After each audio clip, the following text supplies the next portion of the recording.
All right, good morning, everyone. We'll go ahead and get started.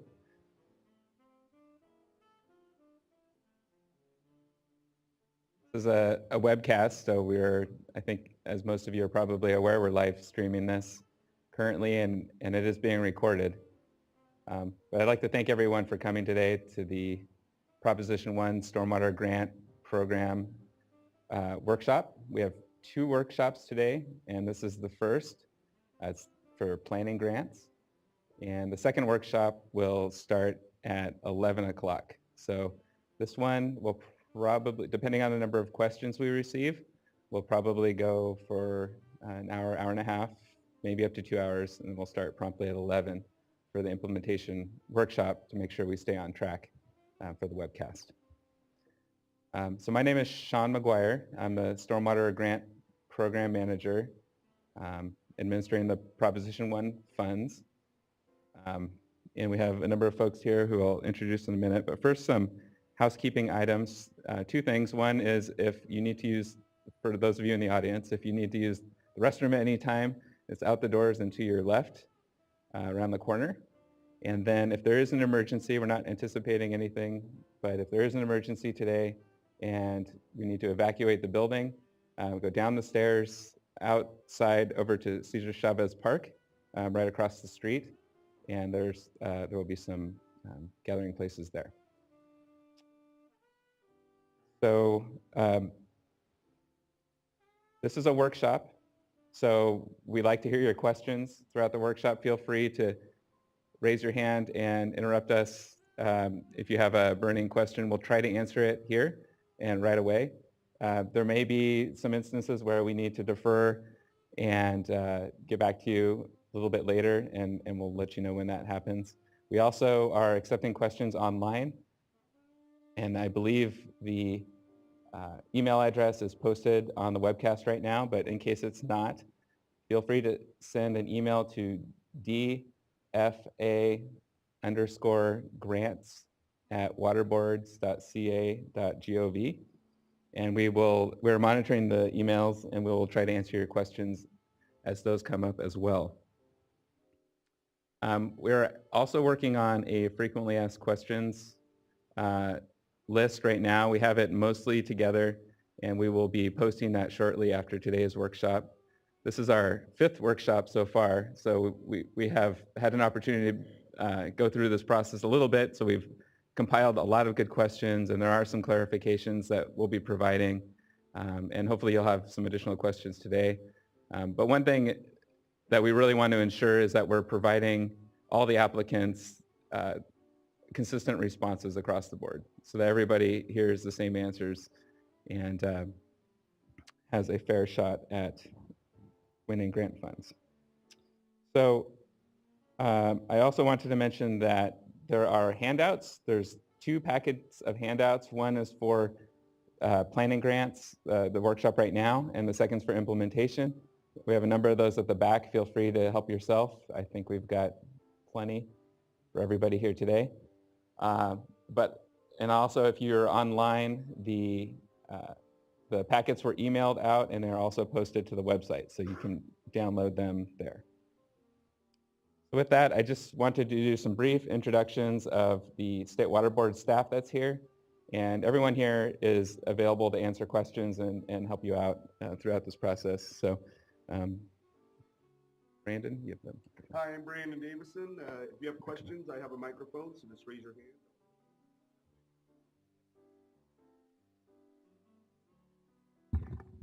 Hello, my name is Harish Baga, and I'm a grant manager in Stormwater Grant.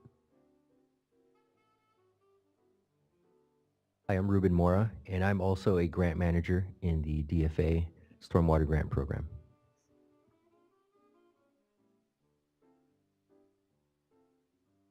Hi, I'm Leslie Loudon. I'm the Assistant Deputy Director of the Division of Financial Assistance here at the State Water Board.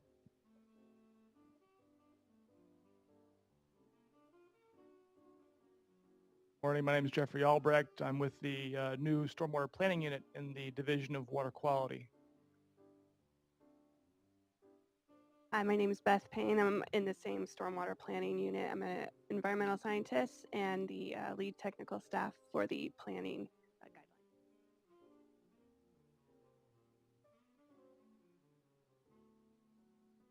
Good morning. I'm Annalisa Kihara. I'm Chief of the Stormwater Planning Unit in the Division of Water Quality.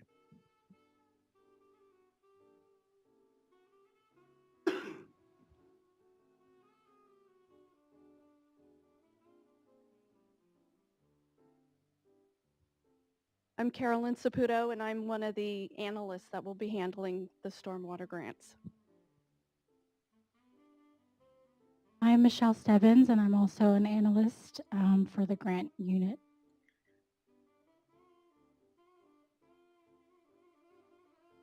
Okay, thank you. And I think we have one more introduction right here. Hi, I'm Andrea Kopecki. I'm an attorney with the Office of Chief Counsel. Okay, thank you, everyone. So as you can see, we have a fair amount of support. There's lots of folks involved in this grant program, getting it up and running, and we've been working hard over the last several months to get the guidelines adopted and get the program set up and the solicitation open. So we're very excited to be here and happy to work with you all on hopefully a very successful grant process. So this is the outline for the planning workshop today. So obviously we're going over introductions right now. I'm not going to make everyone else here introduce yourselves, nor everybody online. That might take a while. But I do want to actually ask Jeff Albrecht to come up briefly and speak just for a moment about the stormwater strategy that was recently adopted. So there's a lot of activity going on at the State Water Board in terms of stormwater management, not the least of which has been the adoption of the Stormwater Resource Plan guidelines just recently, which you're going to hear a lot about this morning, but also the Prop 1 Stormwater Grant Program funding and the Stormwater Strategy just a few weeks ago. So Jeff, if you wouldn't mind introducing that. Thank you. Yes, so some of you all may recall the Stormwater Strategic Initiative that was developed over a couple of years between the State Water Board and multiple stakeholders to identify some of the priority tasks for how we can evolve the way we manage our stormwater. The result was presented to the board, and they agreed that it was calling for a dedicated unit. And as I mentioned, we are the new Stormwater Planning Unit led by Annalisa Kihara, who introduced herself in the back. And so our first task was to change the initiative into an implementation strategy. And so we had our stormwater strategy was adopted by the board at the beginning of January. And that strategy identified, I guess, is to implement our vision for how we're going to evolve it to sustainably manage stormwater in California, to how we're going to manage our water quality and our water supply for both the water, for both the environment and for human consumption. So the strategy has over 20 projects identified, and we have 9 priority projects. And if one of you all grabbed one of our brochures in the back, it'll tell you more about the program, and also it identifies the 9 priority tasks. So I want to be clear that for storms, this is our program, that there is no funding associated with storms, and there is no regulatory development associated with storms, but what we will be working on will be supporting and influencing each of those interests. Also, if you have a program or a project that you think would be of value and you'd like to potentially collaborate with us on the storms program, we'd be interested in talking to you more and seeing how we might be able to partner in that. But feel free to grab me and talk to me more, or read through the brochure and let me know if you have any questions. So thank you. All right, thanks, Jeff. And I don't know if I mentioned this earlier, but we have a roving microphone. So if you do have a question, since we are recording, no one will be able to hear your question unless we get the microphone to you. So just raise your hand and we will have a runner come as quickly as possible and bring it right to you. All right, so the rest of the outline, I'm going to, just in the next slide, provide a brief overview of the stormwater resource plans, what they mean. And this is not going to be A to Z, how does one prepare a stormwater resource plan. We just want to share some of the basic information and answer some of the questions that have been coming up in recent weeks about the plans and what they mean. If you have a lot more questions about this, we can follow up accordingly, but this is really just a very brief high-level overview. Harish Baga is going to give you a brief description of Proposition 1, Chapter 7.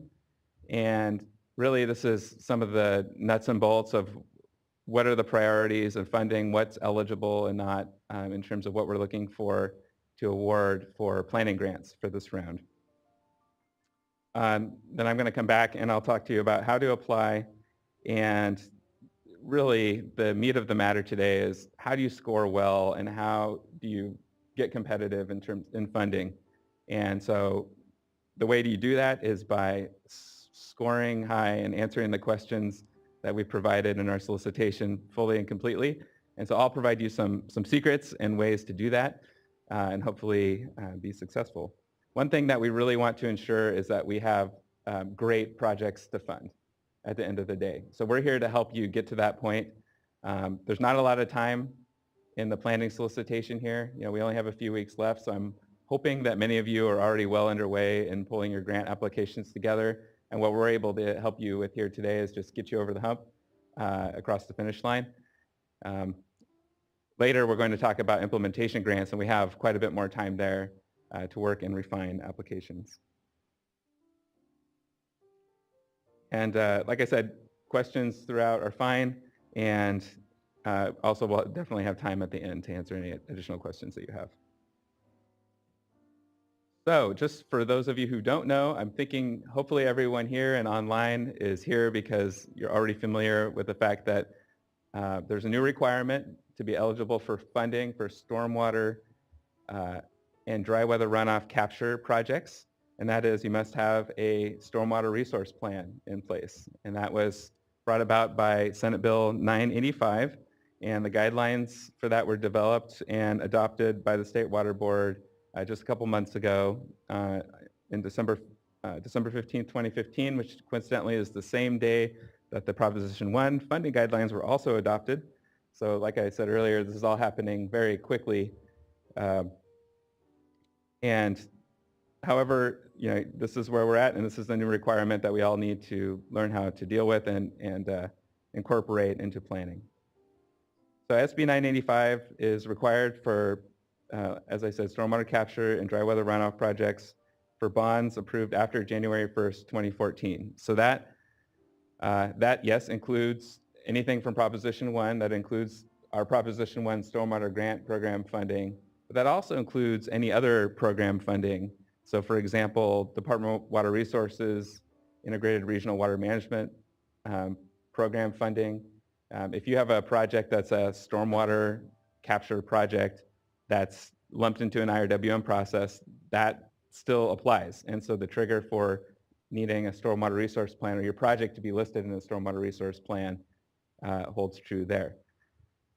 As well as any of the conservancies. There's lots of different buckets of Proposition 1 funding that are out there right now. So just pay attention. You know, we've in some ways broadened the definition of stormwater capture here, and you'll hear a lot more about this today. So for Proposition 1, what's a little bit different for the Stormwater Grant Program that may be from other funding programs that are out there right now is that we've stated that all projects must be included in a stormwater resource plan in order to be eligible for funding. There's an exemption for that for small disadvantaged communities, which we'll talk about, but generally all projects. And also any future bonds that are passed. You know, an important takeaway is that SB 985 and these stormwater resource plans are here to stay. And so think about that. This is a great opportunity. We think this is going to be a competitive process, but we think we're going to have enough applications to award all the funding in this planning funding in this first round. So this is really your chance to get some funding to help support this planning process right now.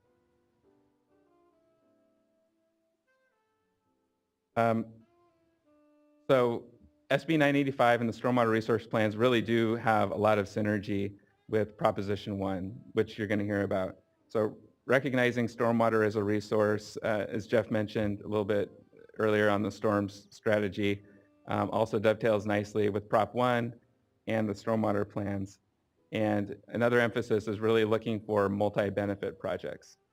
So again, we're going to talk to you about, especially during the implementation application side, how to score well in articulating how your project has multiple benefits. But being able to show how your project is derived from a stormwater resource plan and how that multi-benefit analysis fits into the whole picture is key as well. And last, I just wanted to mention that there's also an emphasis in this through the use of publicly owned lands for capture and use projects. So I'm not going to say much more about that other than say that there's certainly a large opportunity out there.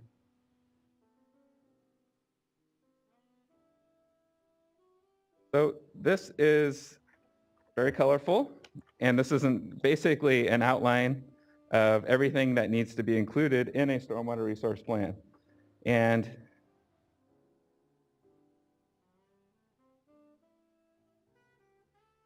I'm not going to say much more about that other than to say that if you haven't read the guidelines thoroughly yet, this is a good time to do that. There's a lot of elements that are required that need to be included in the planning process. And we would expect that, in case you haven't seen these are what the guidelines look like. There's a lot of elements required in the planning process, as you can see through this list. And our expectation is that any planning grant that's awarded would meet all of the required elements. It's a little bit different in how we interpret existing stormwater resource plans or functionally equivalent plans that might be submitted in support of an implementation grant application. So we'll talk a little bit more about that later as well.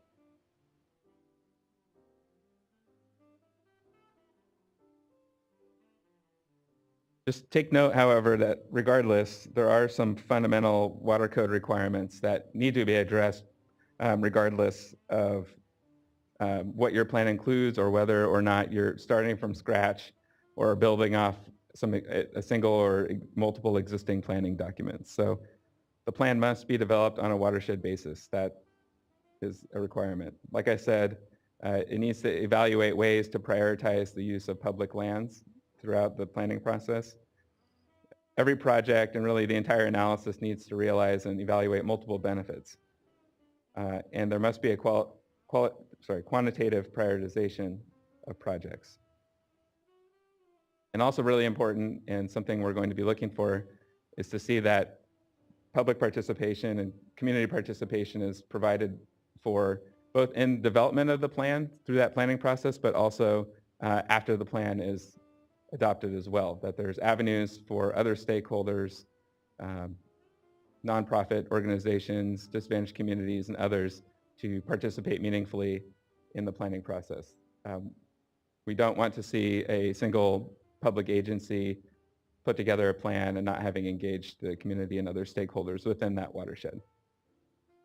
Last, although we are emphasizing the use of stormwater as a resource, State Water Board certainly does not want to see any of this planning or any of these projects come at the expense of water quality.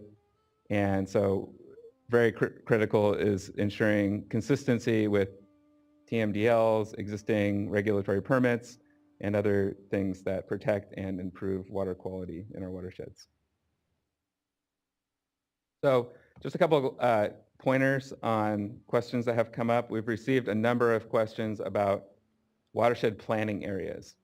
And I just want to note that the guidelines are written very broadly, and that's intentional, because this is certainly the first time, well, this is the first time that the Stormwater Resource Plan guidelines have been developed.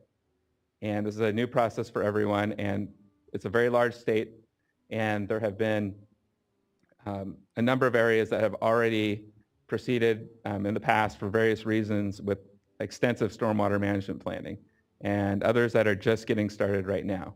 And there are so many different situations and circumstances that might dictate how you might approach the planning process. We didn't feel like it was appropriate to be too prescriptive with this as a funding eligibility prerequisite. So an example of this is the watershed planning area and how you would select that. The guidelines, when you read them, are very flexible and open. You know, we do want to see a strong justification for the planning area that you've selected, but you can certainly use USGS, hydrography, or Cal Water watershed boundaries. You could, we do want to see that the minimum planning area is at least 5 square miles. And an opportunity for you also is alignment with the IRWM region boundaries. So that being said, not all IRWM boundaries are created equal. Some are based on jurisdictional boundaries in part or in whole. Some are based on just county boundaries. So keep that in mind. We have to weigh the watershed boundaries with how the IRWM region might work. But we have heard a number of agencies planning to align their stormwater resource plans with their IRWM region, and certainly in many cases that will work well. There's a caveat to all this, that is that if you can provide a sound rationale and justification for any changes or deviations from the guidelines, certainly there's an opportunity to do that, but it needs to be well described and justified. So if you have questions about that, you can always let us know and we can hopefully provide you some feedback early on. This is just an example of the multiple benefits that are required to be analyzed in the stormwater resource planning process. So water supply, water quality, flood management, environmental and community benefits. The bullets here are not a complete list of all the benefits that are listed, but I just wanted to point out that the multiple benefits that are in the stormwater resource plan guidelines are the exact same benefits that are in the Proposition 1 funding guidelines. They're organized slightly differently, and the way we weight them and evaluate them are slightly different for implementation grants, but that shouldn't affect your planning process. But just keep in mind that we have aligned the two sets of guidelines as much as possible so that they are in sync.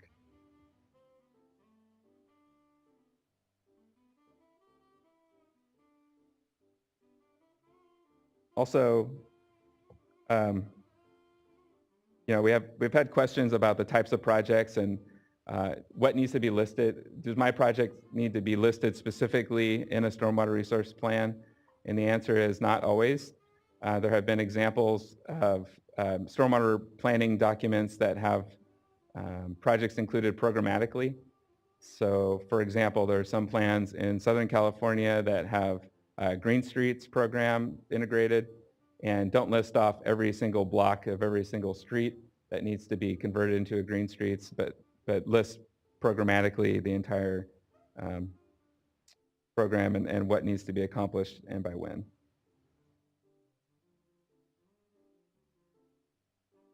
Just a couple more slides here. So the multiple benefit analysis is key, and the only thing I really wanted to highlight here is that there is flexibility in the technical approach that you use to quantitatively analyze the benefits. So again, it's not a one-size-fits-all solution. The guidelines were intentionally written to be broad, to provide opportunity for a number of different circumstances, and this is no different. So whether you've already done or thinking of tackling and developing a model for your watershed to evaluate stormwater resource opportunities, or whether you simply want to do your analysis through a spreadsheet or a mass balance type of evaluation, those opportunities are fine. Again, if you're not clear on that, we're more than happy to try and help you walk through that and what different types of tools and other options exist that you can perhaps start drawing from. So like I mentioned earlier, the stormwater resource plans may be built off of existing documents. Those are functionally equivalent plans. We want to get everybody up to speed and eligible for funding as soon as possible. So if there certainly are opportunities to use or develop a functionally equivalent plan, we would support that.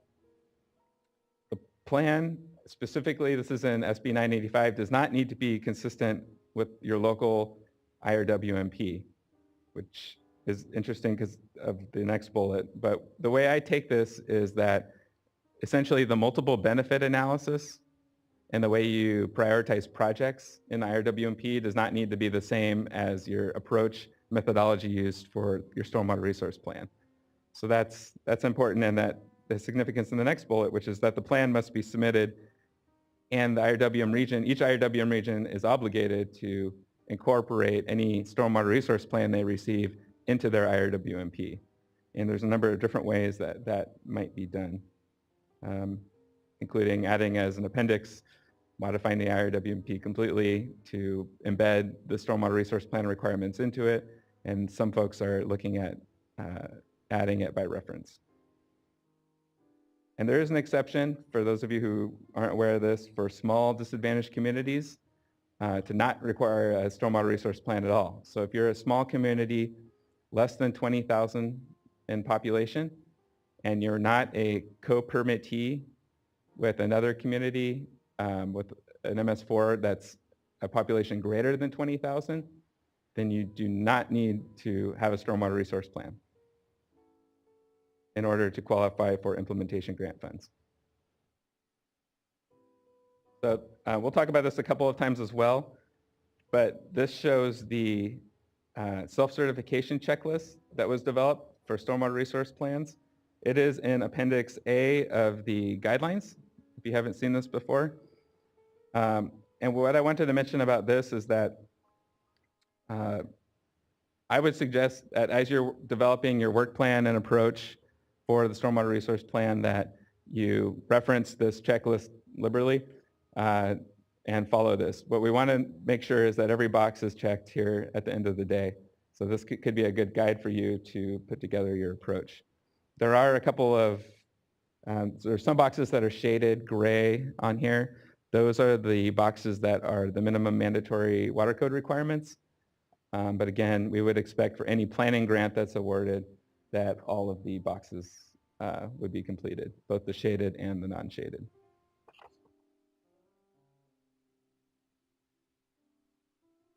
Are there any questions so far?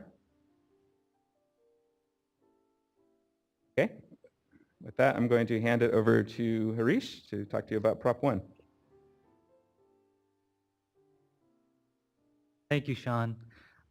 So I'm going to go over Proposition 1 of purpose and go over the Stormwater Grant Program guidelines a little bit, some of the requirements that are in the guidelines. So the purpose of Prop 1 is to help water infrastructure systems adapt to climate change, provide incentives in managing resources and setting priorities for infrastructure, and improve regional water self-reliance. This is directly from the Proposition 1 guidance. I would like to point out that on the bottom of each of these slides from now on, you will see a page number. That page number corresponds to the Stormwater Grant Program guidelines. So if you have more questions or you want to clarify something, you could go there or ask questions as we go along.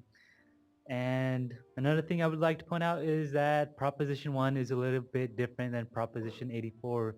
If you have applied to Proposition 84 grants, Proposition 84 was basically focused on water quality, and Proposition 1 is focused on using stormwater as a resource. So Proposition 1 allocated $200 million for multi-benefit stormwater management projects. Those projects include green infrastructure, rainwater and stormwater capture projects, stormwater treatment facilities, and lastly, to address Senate Bill 985, Stormwater Resource Plan development was added. Here are the Stormwater Grant Program guidelines. They were adopted December 15, 2015, and they can be found on our webpage, waterboards.ca.gov/SWGP. On our webpage, you would also find Stormwater Resource Plan guidelines and the self-certification checklist that Sean talked about moments ago. And also on our webpage, there are some attachments, templates that are helpful, that you should use to complete your application for planning and implementation grants. Out of the $200 million, $186 million are available for both implementation and planning. After bond and program administration cost, out of that, $20 million are available for planning grants.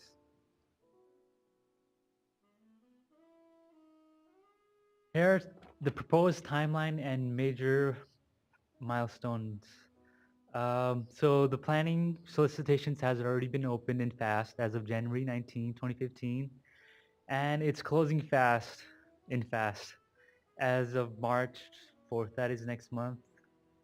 And depending on how many applications we get and availability of staff, we're expecting the technical review to last 2 months, and a draft funding list will be available around April 2016, and final funding list will be emailed out on May 26th.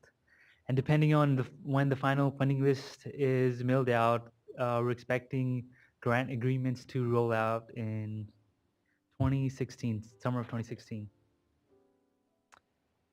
So eligible requirements. Eligible applicants are public agencies, nonprofit, federally and state recognized Indian tribes, public utilities and mutual water companies, and ground sustainable agencies. Eligible planning project types. There are 2 types, stormwater resource plan and project specific planning.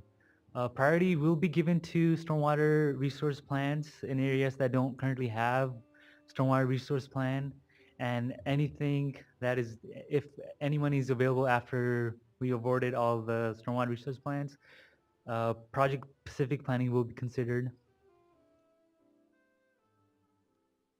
So out of the $20 million dollars that are available, 19 million are for grant projects, and out of that, 1 million will be available for technical assistance for DACs and EDAs, and then the 19 million for grant projects are, again, the stormwater resource plan is priority, and then project specific planning is after that. Match requirements, for if you're a non-DAC and an EDA, you're required to provide 50% match. That's $1 for $1. And if you're a DAC EDA and a small severely DAC, you may be eligible for a 5% match. It's highly unlikely that we will see any applications for planning for small and severely disadvantaged communities, because one, it is small and severely disadvantaged communities, they're not required to have a stormwater resource plan. And if you do get some applications in that area, they're not going to be on the higher priority list. And also, if you're a DAC and an EDA, you may qualify for a 10% match. And the last column here, representing DAC, EDA, that's more toward the implementation grants and does not apply to the planning grants. Are there any questions on that?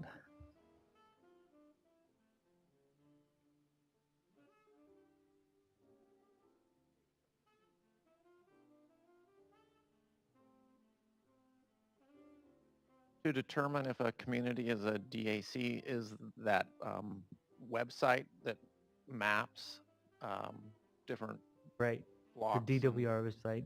Okay. So to document that, there's also in our Stormwater Grant Program Guidelines, Appendix A, there's more information on that, on how to document if you're a DAC and EDA. Yeah, essentially, you would need to look at your entire stormwater resource planning area. So the entire watershed. It's not just the community that's the applicant for the plan in this case, which is different than how we would look at this for implementation grant applications. So just keep that in mind.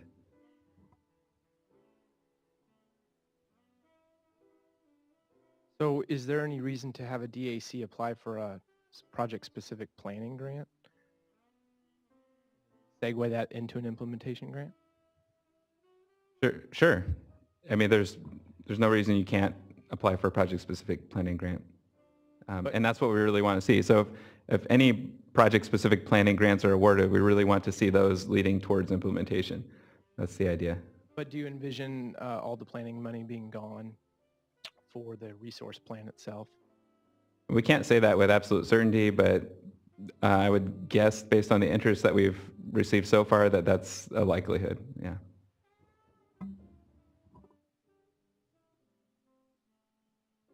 So if we have a community that is a DAC within the watershed, but there are other areas within the watershed that are not mapped, how does that play into the required match for a stormwater resource plan grant? So we'd look at the entire planning area and the median household income for the entire planning area. What we don't want are, because essentially, if you look at almost any watershed, there's a disadvantaged community in every watershed. So we don't want to play that card every single time. But what we do want to recognize is that there are areas that are truly disadvantaged on a larger scale. And so we want to provide that reduced match for those planning areas. General question. So the planning area for the stormwater resource plan can be larger than than future implementation grant requests that may be a subset of that area, right? So if you have a large county applying for the grant application, once the plan is adopted as a result of that process, individual communities within that larger planning area can apply for the project-specific implementations down the road. Definitely, yes. So if you have an individual community in that planning area that would like implementation funding, all of the disadvantaged community match reduction and extra points apply for that implementation project on a case-by-case basis. Those were some good questions. We got one more.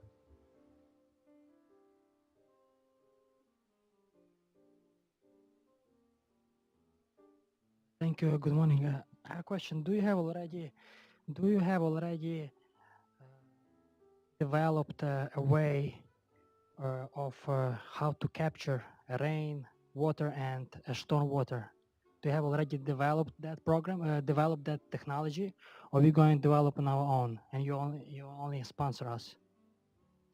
There are, yeah, certainly there's lots of evolving technologies in the capture of rainwater and stormwater, but there are lots of established technologies as well. Low impact development, best management practices are well documented, and lots of agencies throughout the state and throughout the world really have been implementing stormwater management for quite some time.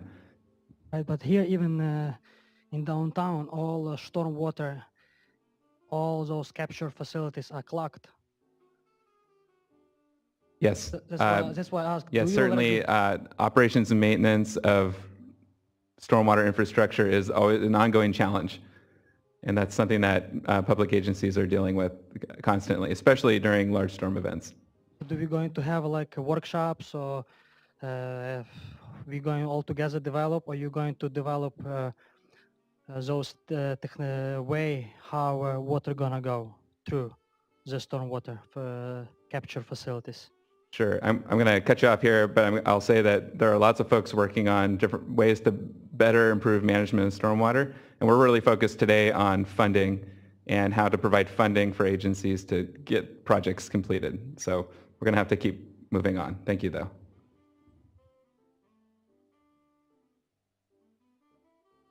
We have a question that has come in from Jason Burke, representing the city of South Lake Tahoe. What is the difference between being a DAC and representing a DAC? So representing a disadvantaged community, an example of that would be a large city that has perhaps a census tract area that is a disadvantaged community. They would be, if their project would benefit and is constructed in that disadvantaged community, then that city could be applying as representing that smaller disadvantaged community subset. So we'll talk quite a bit more about that during the implementation grants, but that's what we mean by representing a disadvantaged community.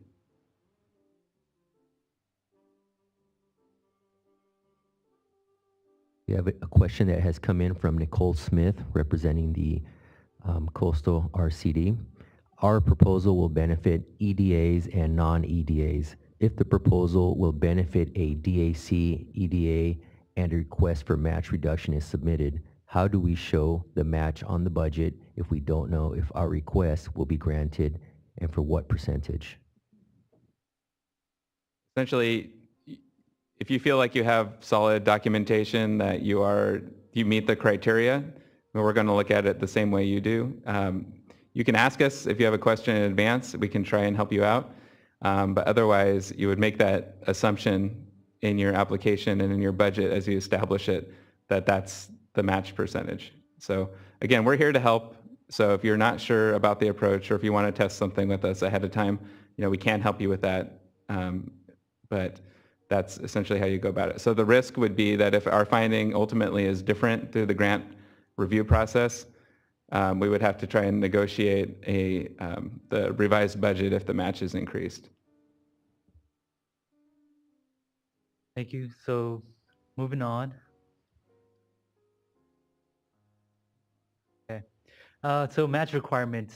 One thing that applicants should understand is that anything that will be funded through the match, they should also be eligible under our Stormwater Grant Program guidelines and achieve the goals of Proposition 1.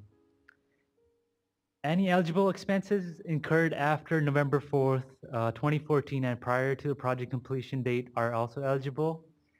Federal, some sponsored loans, example, state revolving fund, SRF loans, and any federal loans and grants, they are also eligible. You may use services of California Conservation Corps or Certified Community Conservation Corps if they're not state funded. And other state funds, including other grants, they are not eligible as match. I'm going to hand this off to Sean. He will cover how to apply. All right, so any other questions? We've had a lot of good questions so far, so we really appreciate that, and I hope it's helpful. Any other questions on Harish's presentation? Oh.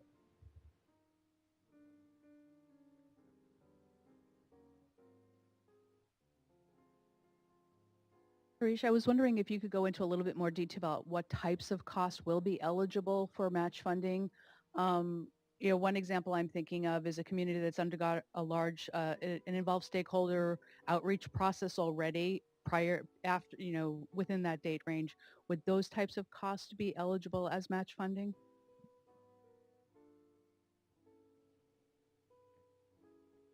Yes, anything after the passage of Proposition 1 is eligible for in-kind match as long as it's directly related to the process. So essentially, for us, it needs to pass that straight face test. Is the work that was done to date, is it specifically linked to, for example, development of a stormwater resource plan or not? And at the end of the day, it's the public agencies that are subject to being audited, if that comes to pass. So whoever the funding recipients are, the grantees are required to maintain your records accordingly, and those could be reviewed. So if you're claiming match, be sure that it is consistent with the intent of the overall program in your application.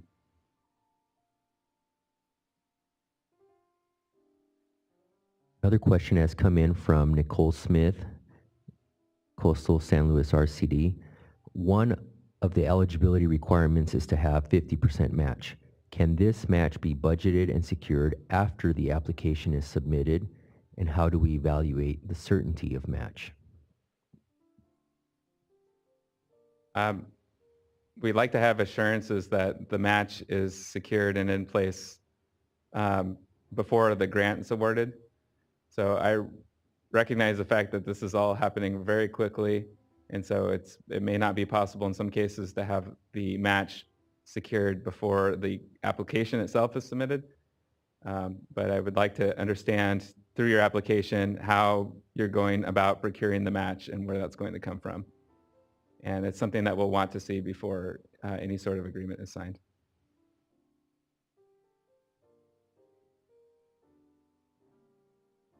All right, so now we get into the fun stuff. How to apply. So again, I'll poll the audience and not everyone online, but does everyone know what FAST is? Does anyone not? So let me ask it this way. Does anyone not know what FAST is? Oh, good. Okay, so there are a couple. All right, so FAST is our online website that we use to submit applications, so grant solicitation. So it's all of them from the Stormwater Grant Program as well as all the other competitive applications that the State Water Board manages. And so there's a link right there below first button, fast.waterboards.ca.gov. You do need an account. It's pretty straightforward, but if any of you have a question about how to get an account and you're not sure how to proceed, for example, if you're a consultant representing a public agency or different circumstances like that, feel free to email us at our dfa_grants@waterboards.ca.gov email address, and we will help you out with getting that set up. So the solicitation's open. It opened January 19th. So even right now today, you could start your application, start building it right now. There's nothing to say you couldn't complete it early and submit it early.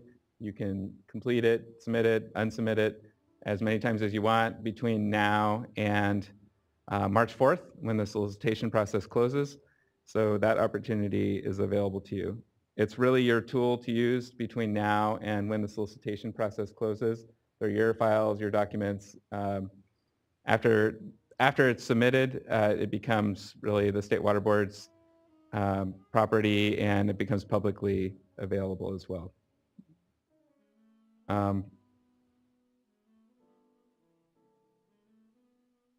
So like this says, there are a number of tutorials online. Again, there's quite a bit of help in setting up an account and applying if you have questions. So these are some tips for applying. One is, do not assume anything. Essentially, we have a number of different reviewers from the state board, also from the regional water quality control boards. Some of them are going to be very experienced and knowledgeable about your projects.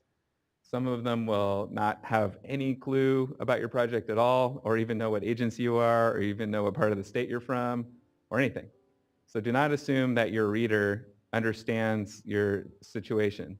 It's really, our obligation is to evaluate the applications based on the merit of what's presented in the application itself. So for example, if I were reviewing one, and even if I knew more than what was presented in the application, I would only be able to score that application based on what the words and the information that was provided to me. So keep that in mind as you're going through it. Keep asking yourself that question.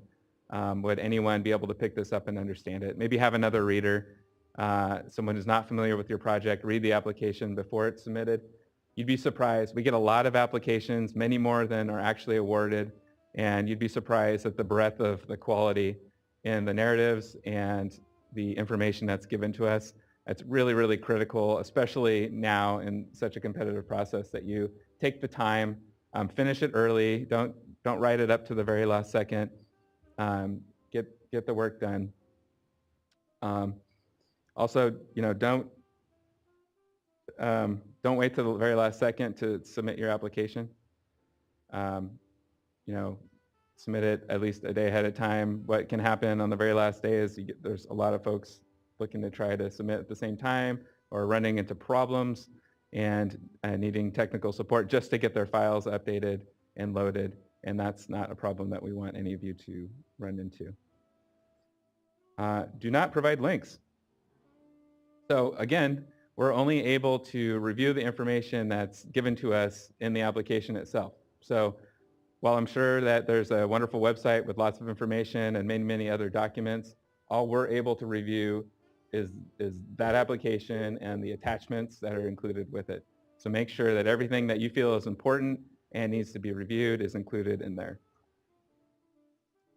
This is good news. So there's lots of help out there. So not only are we available to help, but there's a treasure trove of information on the FAST website in all of the awarded applications from past bonds.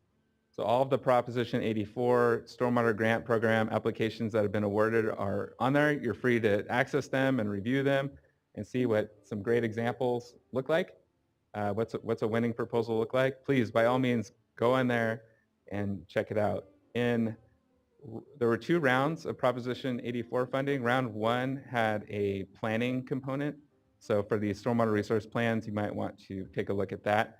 Obviously, it wouldn't be an exact match, but it'll give you some idea of the type of applications that we might be looking for. Organization is key. So follow a format, make sure your headers are clear, make sure it's easy for us to find the information that we need in order to score the application. The back of the guidelines has the scoring questionnaire. It tells exactly what kinds of questions that we're trying to answer ourselves, and so you should be answering the same ones. And make sure the information is just clearly presented and we're able to find the answers to the questions easily. Again, with a number of folks with a variety of experience levels, and the fact that any one of us is going to have quite a pile of applications to review, the easier you make the information to find, the better off you're going to be. And that goes with using the templates. So for a number of the, for example, the work plan and a number of the other attachments, we've provided templates. I suggest using them to build off of. You can customize them if you need to for your application. If you have unique circumstances, don't feel obligated to keep it exactly how it is, but my suggestion to you is if the templates are there, please use them. And brevity is a good thing.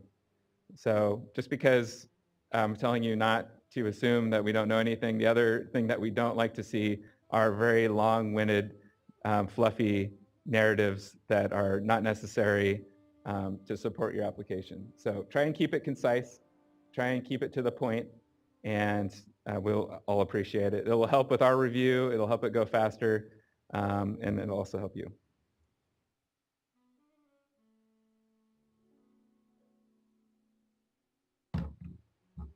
All right, stick to the page limits. So this is another event that has happened a number of times over the years. So for the planning work plan, we have a 10-page limit.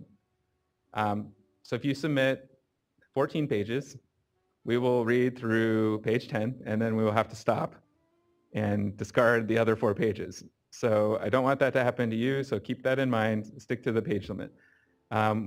One clarification that we're going to be providing is that that 10-page limit does not include maps and figures. So if you have maps of your area that you want to include, and I hope that you do, that will not count against you. It's a little bit unclear in the guidelines, so just keep that in mind. We will put it in the FAQ to make sure everyone has that information. Use headings in the templates, I mentioned that already. So not applicable and blank equals 0 points. So what that means is that when you're working on your application in FAST, it asks you a number of questions. If it's blank or not selected, our reviewer will most likely assume that you skipped it, and skipping a question equals no credit. Especially in terms of the eligibility questions, that can be extremely key because a lot of those are pass-fail. So if you don't meet all the eligibility requirements, you are not eligible for funding. So keep that in mind.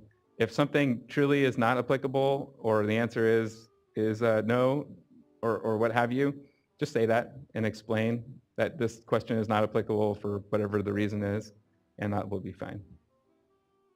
Do not reference other applications. So if you've submitted an application in the past and you're building off of this, you need to resubmit whatever information that you feel is pertinent to include for this one.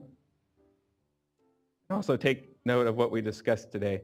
So we're trying to share things that are important to us as reviewers, as the funding administrators. We're trying to help. Like I said, again, we're looking for great applications. That's what we want to fund. So keep that in mind.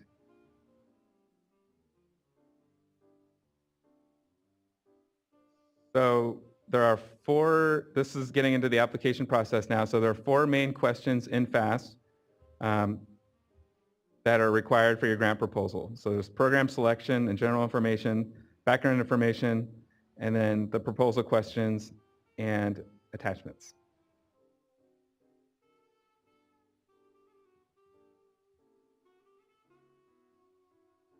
So this is the program selection and general FAST information. So this is applicable to whether you're applying for project-specific planning or a stormwater resource plan application. The title, we want, this title is going to stick with you forever. So if you are awarded a grant, this is the title that you're going to have to live with, regardless of what it is. So if you think you have the longest, best title, that's great, but I suggest you keep to something somewhat concise and understandable. It's on every agreement page. It's on every document that you'll ever submit if you're awarded a grant. So please take that in mind. The project description is important to us in terms of, that's something that we review. It's a short description that we look at to help determine eligibility and the project type. So make sure it's concise and yet clear as to what it is that we would be awarding funding through for in this case. And I think most of these other ones are fairly self-explanatory, but if you have questions, you can let me know.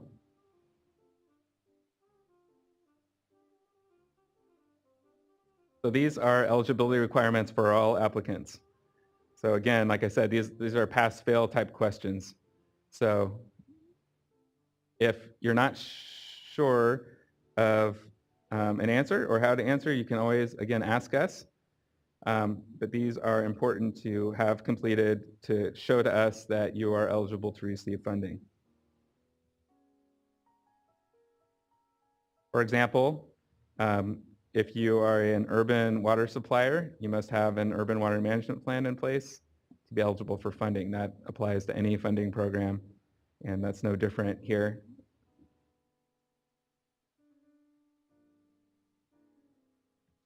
How many of you in the audience are looking to apply for a project-specific planning grant? Okay, one brave hand. So everyone else is looking for planning funding primarily? Okay. So I'll talk about this briefly. Again, as Harish mentioned before, not to completely dissuade you from applying for project-specific planning, but this is, again, a very competitive process, so just keep in mind that it will be only after we've awarded all the priority planning grant and eligible planning grant applications that we look for project-specific planning. But the other thing is that all of the eligibility requirements for project-specific planning are the same eligibility requirements that apply for implementation grants. So, for example, you do need to have, or would need to show that you have a stormwater resource plan in place, or your project needs to be listed in a stormwater resource plan in order to be eligible for funding. You'll hear about this quite a bit more on the implementation presentation, but in this case, it's no different. You would need to have the stormwater resource plan submitted within 90 days of grant award for the project-specific planning grant application. So you do have a little bit of a window. We know a number of entities are close or working in the process of wrapping up a stormwater resource plan or a functionally equivalent plan. And so we're doing what we can to provide an opportunity to qualify. We are under quite a bit of pressure for, from one, we're trying to get the money out the door as quickly as we can. And on the other side, we have these new requirements to comply with. So we're trying to thread the needle as best we can, and hopefully this works well.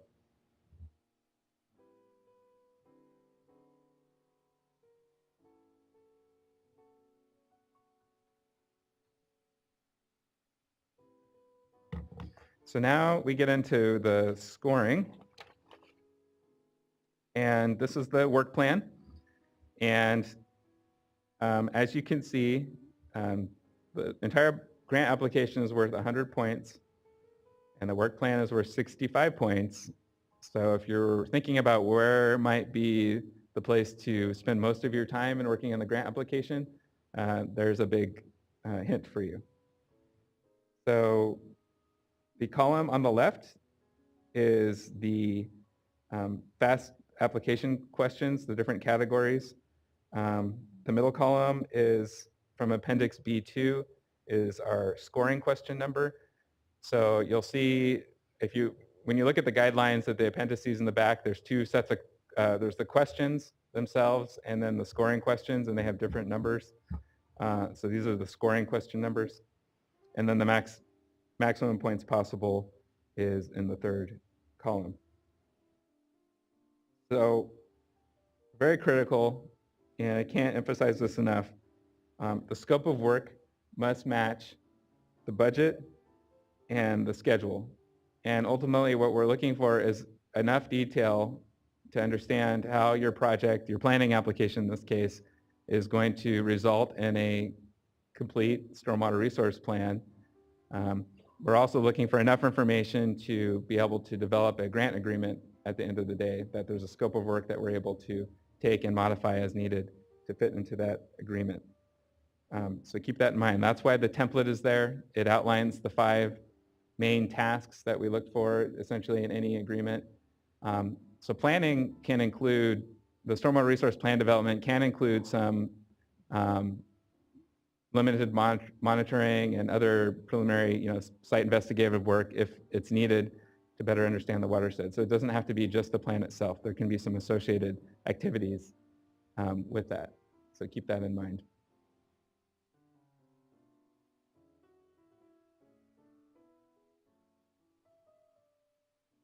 So a couple other things on here. When you're looking at the watershed boundaries, one of our preferences is likely going to be the larger the watershed boundary that your stormwater resource plan is going to cover, the stronger generally your application may be. We have a limited amount of funding, and one thing that we're trying to do is spread this money out and get as much coverage across the state as we can. So that's something that we will take very seriously. So what we don't want are hundreds of small, 5 square mile planning areas, and to fund all of those, because even if we funded hundreds of them, it would still only be a small sliver of the state. And we think the need is great. So that's where ideas such as collaborating with your IRWM region, even if you're not amending the plan, but if you're using a consistent watershed planning area, that could be a strong way for you to approach this.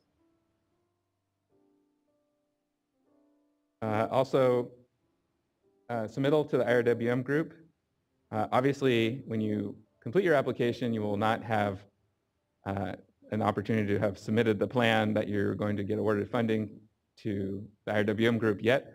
But what we want to see is that initial coordination has taken place, that you've spoken with them, that they've acknowledged that they can have some involvement in the process, and that they will be in position to receive the plan once it's completed.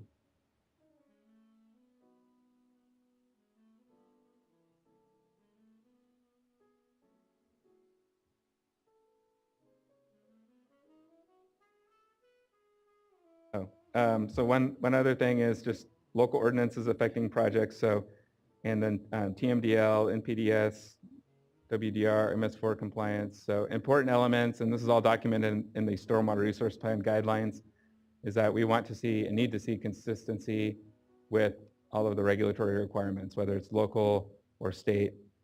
Those need to be taken into consideration in your planning process. That is why it's worth 10 points.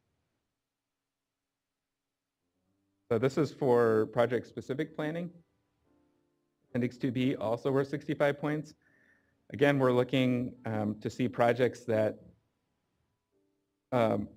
completion of the project-specific planning effort, whether it's a geotechnical analysis, preliminary design, CEQA, what have you, assist in getting the project ready to proceed to final design and implementation.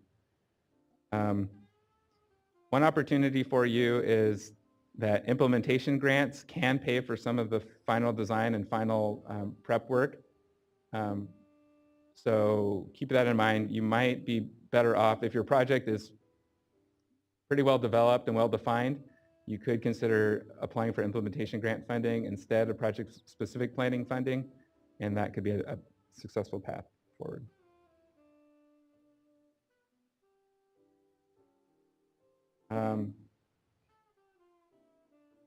So just a couple things on here. We just want to understand if, how is the site selection process completed? So one is that we need to see how this project fits into a stormwater resource plan and basically fits somehow into an overall larger scale planning effort, and it's not a one-off fit. We are looking for measurable benefits through ultimately implementation projects, and that's the same type of thing that we'll be looking for here. So keep that in mind. And also, for example, the site selection process, have you thought about property acquisition issues? Has there any other site investigations or things that haven't happened on the site yet that could derail the project? So essentially, we need to see a project that's had some thought put behind it before we would be in a position to fund it.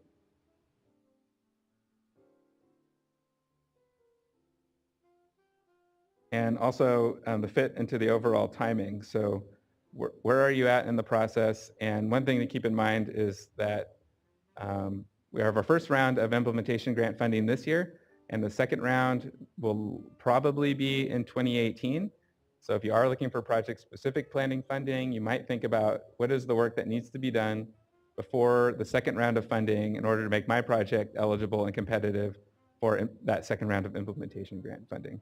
So when you're thinking about the overall timing, if you can get to that point, that would be a good way to go.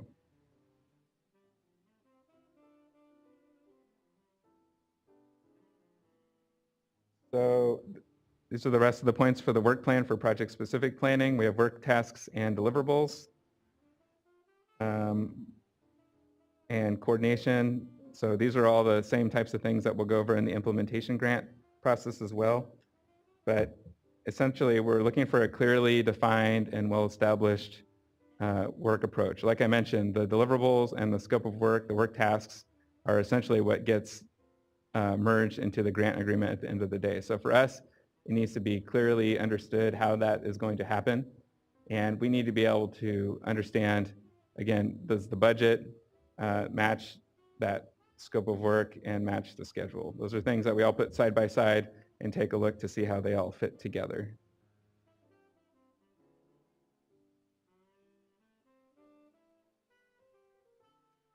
If there's groundwater recharge, so a number of these projects could have quite a bit of groundwater infiltration as a component. We'd like to see coordination with other entities, other agencies involved, groundwater managers, even if you're not the water agency in the overlaying area. For example, if you're, city and there's a water district or what have you that's responsible for groundwater management, or there's a groundwater sustainability agency or groundwater management planning area already there, we would need to see coordination with them to understand any implications and effects and risks to groundwater from your project, or benefits. It can go either way. And we would also want to see the status of permits, where you are in the CEQA process, and development of plans and specifications.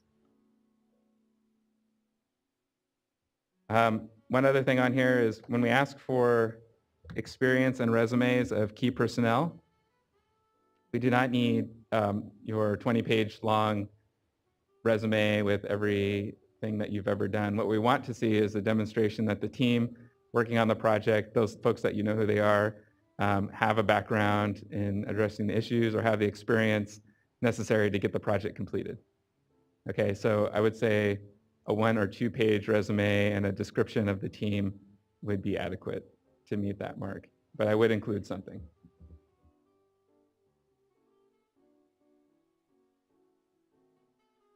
Okay, so the budget. This applies to both the Stormwater Resource Plan applications and also the project-specific planning. So there's 2 things. So the budget, there is a budget template that you can use and should use that's online. It's essentially the same template that was used for Proposition 84. So I would take a look at that. That spreadsheet helps us look consistently at all the applications so we can measure them and compare them side by side. But we don't just want the numbers. I mean, we like the numbers. In fact, that's a go-to for us. understand, is the project reasonable? Is the budget reasonable relative to the scope of work that's been presented? But what will really help us is an explanation of that budget and how you came about it, what assumptions you made in the process, what do you know, what do you not know about the budget, and provide that justification. We can't read your minds, so please, give us that explanation so we can read it and see where you came about the numbers that you did. This becomes even more critical in the implementation grant applications, where we're dealing with construction costs, and we have to really have a solid understanding of where those numbers came from.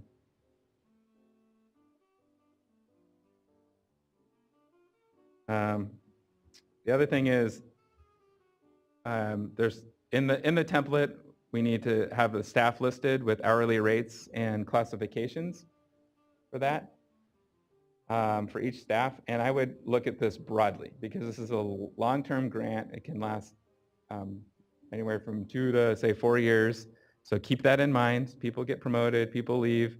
Include all of the classifications and project out the billing rate, the maximum billing rate that you might expect for each of those classifications. We can always, when we're going through processing payments and billing, you can always have a billing rate that's lower than the maximum approved, but it's better and safer to go ahead and include that maximum number up front. And again, like we mentioned earlier, we would like to see assurances that the match are in place or that you know where it will be coming from. So the schedule, again, needs to match up nicely with the budget, hopefully, and with the work plan. I can't emphasize that enough. One of our pet peeves is that we get the schedule, and I'm sure it's great, but it's completely illegible. We can't print full size, and so we can do this size, and we have our computer screens. So when you're putting the schedule together, even though you may have an enormous amount of detail for your planning effort, keep it to a scale that's easy to read for us so that we can understand your approach to the project and the reasonableness of the time frame. Something to keep in mind is that if you want to be eligible for round 2 implementation grant funding, if that happens in 2018, your schedule needs to show how you're going to get from today to that point and get the plan completed over that time frame.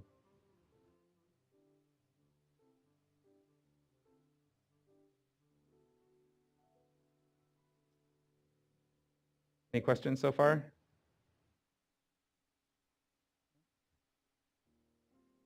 So for disadvantaged community and economically distressed areas, and this also says, and stakeholder involvement. So that means other nonprofit organizations, non-governmental organizations. We want to see that they've been reached out to and will be reached out to through the planning process. So have you thought through that? How is that going to work as you're developing your stormwater resource plan? Or even if it's a project-specific plan, how will you engage the local community in that process? And that's what we're looking to see here. So attachments 6 and 7 have provide some additional guidance on that and determining who is be engaged.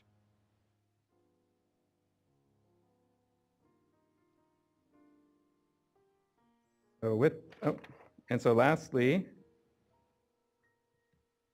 these are the lists of the attachments. So there's 7 here, which seems like a lot until you get to the implementation grant application and you see that there are 12, and then 7 doesn't sound so bad. But there are templates available for the work plan and for the budget. And so I again suggest that you use those. And Appendix A of the funding guidelines has information on how to determine if your area is a disadvantaged community. We talked a little bit about that earlier, so let us know if you have more questions on that. And then attachment 6 is where you would put in that match reduction request that we talked about earlier for planning applications. So with that, I'm going to open it up for any questions that you might have, either here or online.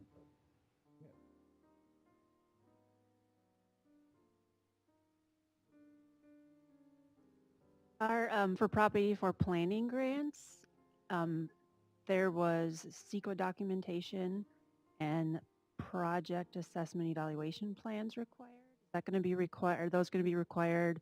So for CEQA, it would be categorical exemption. For the stormwater resource plan grant? Yes, but I wouldn't see a project assessment and evaluation being required for the stormwater resource plan. That's not an element. Other questions? In the planning, for either project site or for the resource plans, is there a cap on monitoring and education and outreach that you're looking at? I didn't see it in the guidelines as far as a percentage of the total ask. There's not a, I think you're right, there's not a cap included. However, I would not expect to see that as a significant part of your overall application. And in fact, education and outreach is not really explicitly called for in Proposition 1. I mean, really the emphasis is on that planning effort, and it's on the implementation and construction of projects. That's really what the money was for. So to the extent that you can show that education and outreach is a necessary and related component of that, that would be acceptable.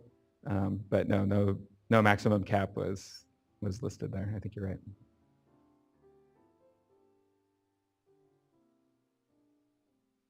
Hang on a second. Let's get you on the microphone just because we're on the webcast as well. Is round 2 in 2018 about the same amount of money as this round? Yes, actually it'll be a little bit more. It'll be about $86 million. Now that's to say, there's always the possibility that we end up not awarding the entire $80 million available right now of implementation grant funds. But the likelihood is that we will have plenty of applications and that all that money will get awarded. So that's currently where we're at right now. You'll hear a little bit more about that if you stay for the implementation workshop too.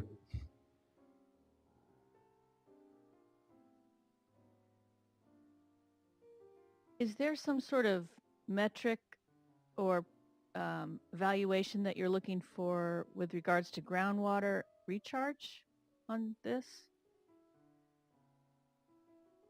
A metric?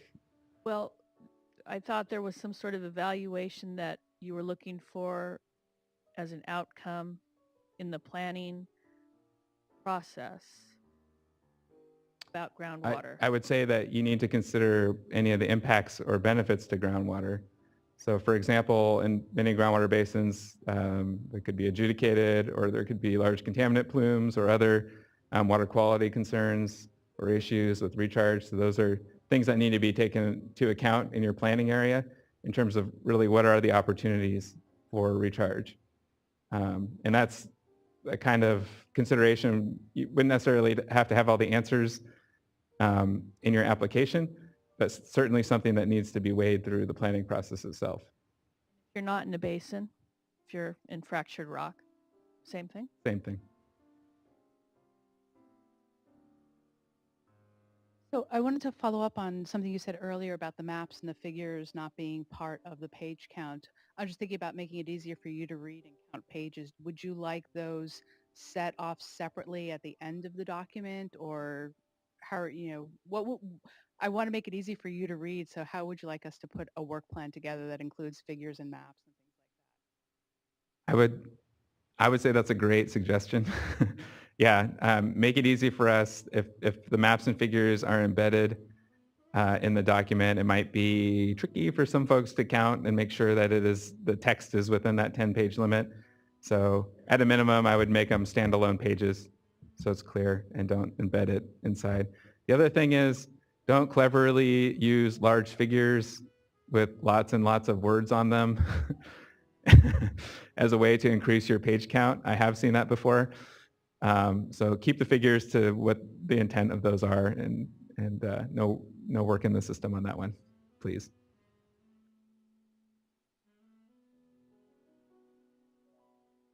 We do have a number of questions from the email, so we'll answer those in just a minute. Do the urban water management plan, ag water management plan, groundwater management plan, self-certification requirements apply only to the lead agency? We ask because our lead agency is a county, and they don't have, not an urban water supplier, groundwater supplier, of our collaborating. I think that if you're a urban water supplier and ag water supplier, it's the test is if you're an applicant, you would need to meet those requirements, right? So if you are not, or the county does not fit either of those, that would not be applicable for your project if you're the one receiving the funding, right? So the test is who's receiving the funding. For groundwater management, I would say that's a little bit more broadly interpreted. So if your project clearly is a groundwater recharge project and you're in a defined groundwater basin with an established entity, we would want to see that groundwater management plan exists.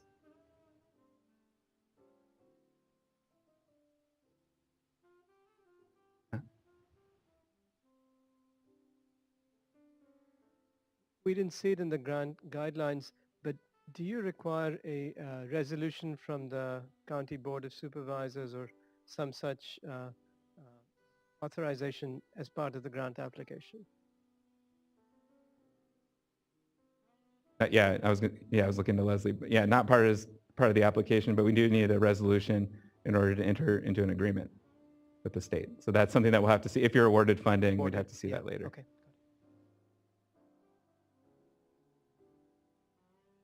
All right, good questions. Thank you very much. We'll go and see what we have from the email, and then if you have more or you think of any others, we can certainly help you there too. Okay, so I'll go through the questions that have come in through email in order received that haven't already been addressed. Sherry Barbic, Sonoma County Water Agency. Can we submit a project that spans more than one regional board and is a small statewide planning proposal of 2 regions competitive? As a public entity, do we need to have a formal SWMP and not a functional equivalent? The guidelines read that we must have a formal plan. For planning grant funding, we would want to see a complete plan in place. But it can be an update to an existing document. So essentially it could be a functional equivalent, but we probably wouldn't want to see our 7 or 8 documents cobbled together and award grant funding for enhancing that. As far as the question regarding multiple regional boards, I don't think that there's anything to prevent you from doing that. If that makes sense with your watershed planning areas, and that's just the way they fall, then that's fine.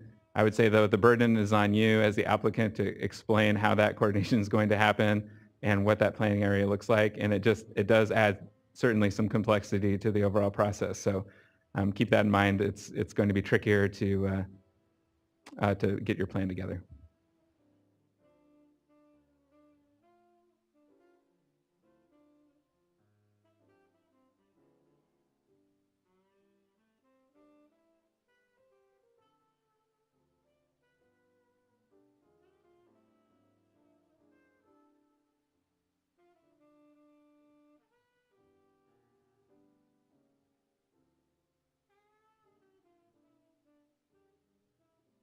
Nicole Smith, we are considering a proposal for a watershed area, 2 watersheds of approximately 190,000 square miles. Are small coastal watersheds as competitive as larger watersheds? Well, like I said, we would tend to err towards the larger watersheds, but that doesn't mean that smaller watersheds wouldn't necessarily be competitive. So what happens is that we score and rank each application completely separately, right? So we're not comparing the size of the watershed side by side and screening out some in the beginning of the process. So you may have a project planning grant application for a smaller watershed that scores really well, and frankly, at the end of the day, is highly needed for that area and gets funded. So I don't want to dissuade you if you have a smaller watershed, but like I said, it is a factor in the overall process. It's not the end point, it's not the end game. It's a point system, right? So you have 100 points, so just because you don't get 100 points doesn't mean that you won't be above the funding line at the end.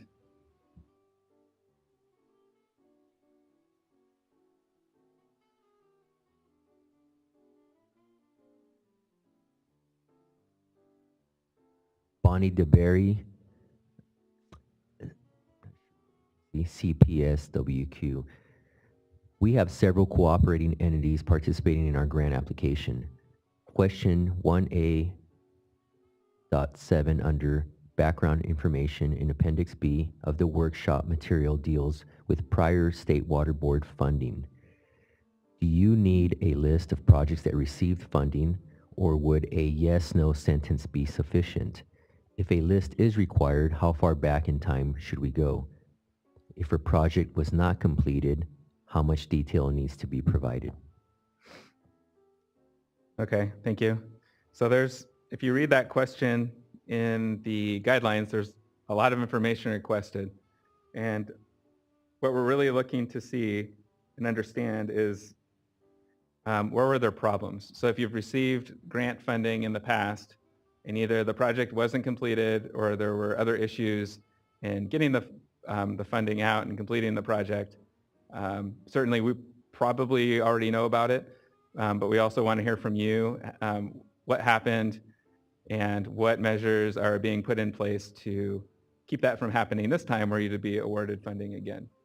So, we have had this come up in the past, and so just take a look at that and let us know if you have more questions on that one. Heather Miranda, City of Santa Clarita. The speaker said that both shaded and unshaded boxes would all be required to be checked for the plan for the grant.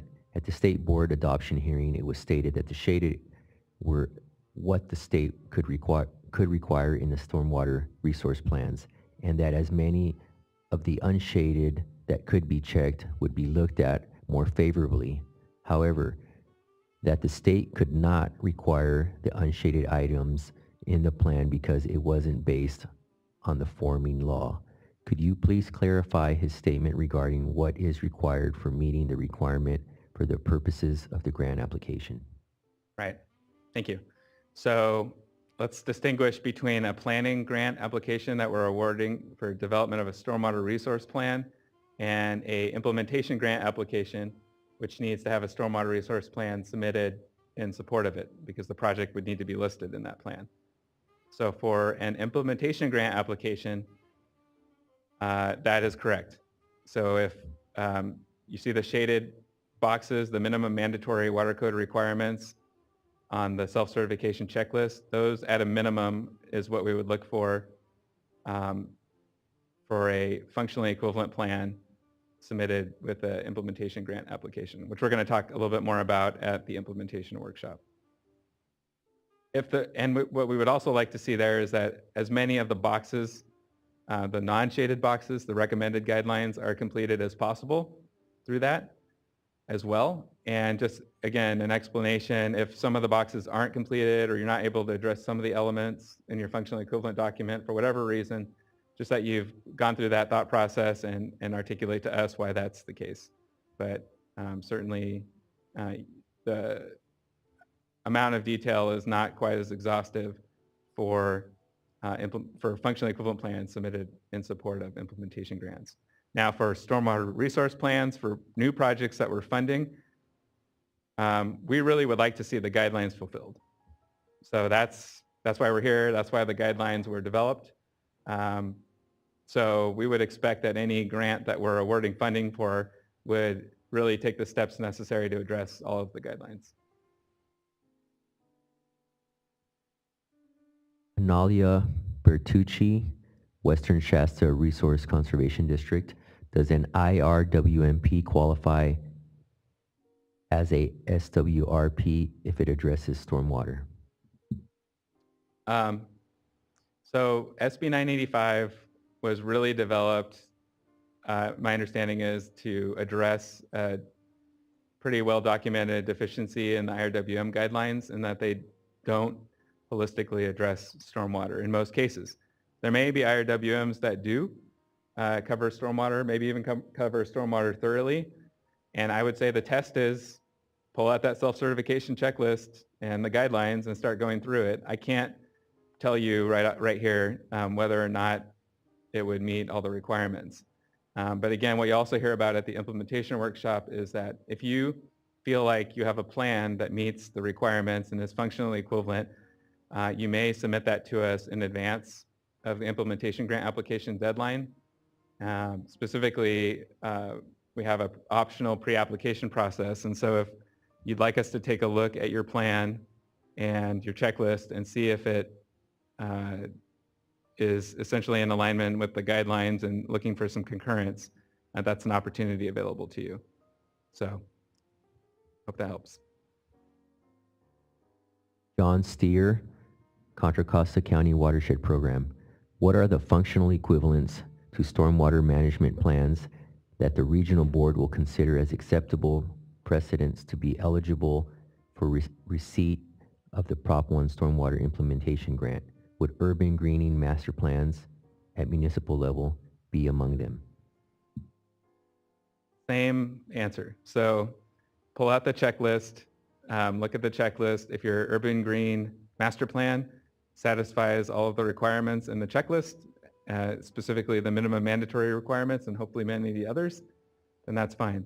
We know that we're aware that many of the regional boards right now have alternative compliance pathways available for MS4 permit compliance. And so there's a lot of watershed planning going on throughout the state in a number of areas, including in the Bay Area. Green infrastructure plans are just kicking off. In Southern California, there's water quality improvement plans, enhanced watershed management plans, and some other regions have this as well. So those are regulatory processes. This is a funding process. So what I would tell them is the same as what I'd say to you, which is the same tests apply. So the enhanced watershed management plan or any other alternative compliance plan would need to meet the same requirements as anyone else, even if it's regional board approved or approved by other state or public entities. We still need to see that self-certification checklist that those boxes can be checked.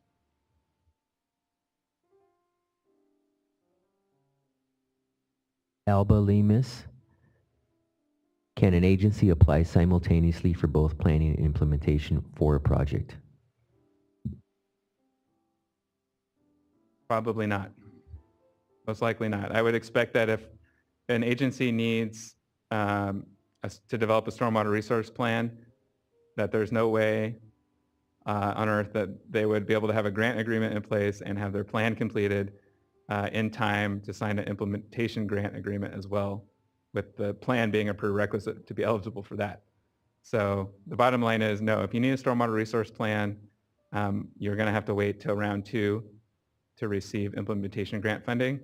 And I'll say that this is in large part why we've set it up this way. We're trying to we know there's a lot of projects out there now. We know that there's some plans in place already, but we also want to recognize that this planning needs to happen. And so round 2 is in 2018 to give you time to do that. Daniel Kiekert, County of El Dorado. How do you reconcile an agency applying for a planning grant to put together a stormwater resource plan and looking at submitting a self-certification for an implementation grant? I would reconcile it by saying that full disclosure, tell us that you are updating your plan, and it's not likely that there's a possibility that your plan would be looked at your planning grant application would be looked at less favorably or with less of a priority, frankly, than those who do not already have functionally equivalent plans in place and need to start from scratch. So again, if this is competitive and we're weighing where's the best use of grant money that's available, the limited funding, it would be to those who need plans now. So in that case, if you already have a functionally equivalent plan and you can apply for implementation funding, that might be your best suit. Rebecca Crow.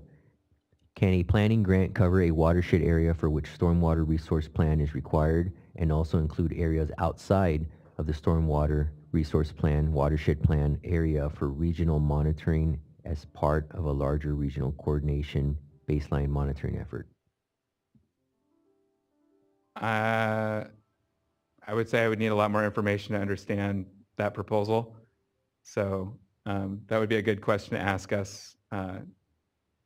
Send an email to us and we can try and ferret that out. But that's one of those cases where I'm a little skeptical. It might not be quite the right fit, but again, there might be circumstances that might change that answer. Sierra Orr, Big Bear Lake Department of Water. It seems the priority is for proposals that are working on developing a stormwater resource plan, but then it also sounds like you have to have the plan already in place. Which is it? No, you do not need to have the plan already in place to receive planning funding. What we want to see is that some level of coordination has happened with regional stakeholders and that you have a good approach in place to develop the plan. So if you are wanting implementation grant funding to build a project for construction, then yes, you have to have a plan in place in that case. Nalia Bertucci. Planning guidelines mention permitting as an eligible match. Can permitting be an eligible planning project cost, or is it considered implementation? I would say that permitting could be an eligible planning project cost and may also be an eligible component of an implementation grant. Those are all the questions for now. Okay, thank you. Any others? Oh, one more.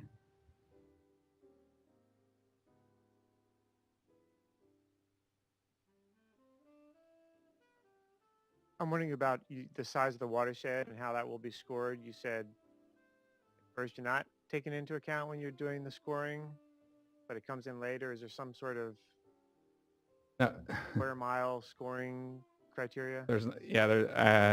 I would say at this point, no, we do not have a square mile metric, but we would look at whether it is a regional.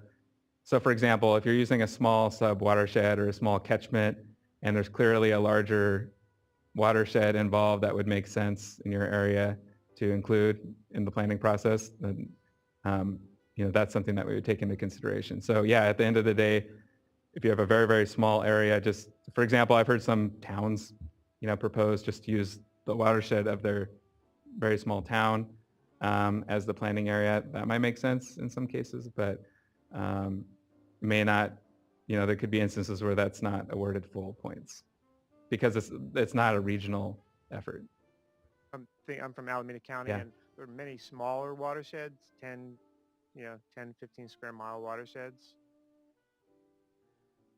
So if it is the whole watershed though, and it's not part of a bigger watershed, that would be okay. Is that Right? fair to say? Yeah, I would say so.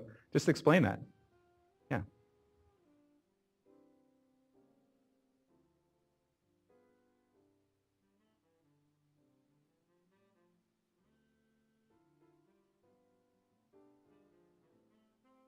Yes, how do we know what program is going to work? Do you have any quality standards? Because it's actually you want to capture water, and how do we know what program going to work, what program not going to work? You're going to test programs? Yes. So one element of any implementation project is that we need measures in place to evaluate the effectiveness of that project. So that's something that we ask any grant applicant to provide that information to us with the application to document how exactly they'll assure that the project objectives are met at the end.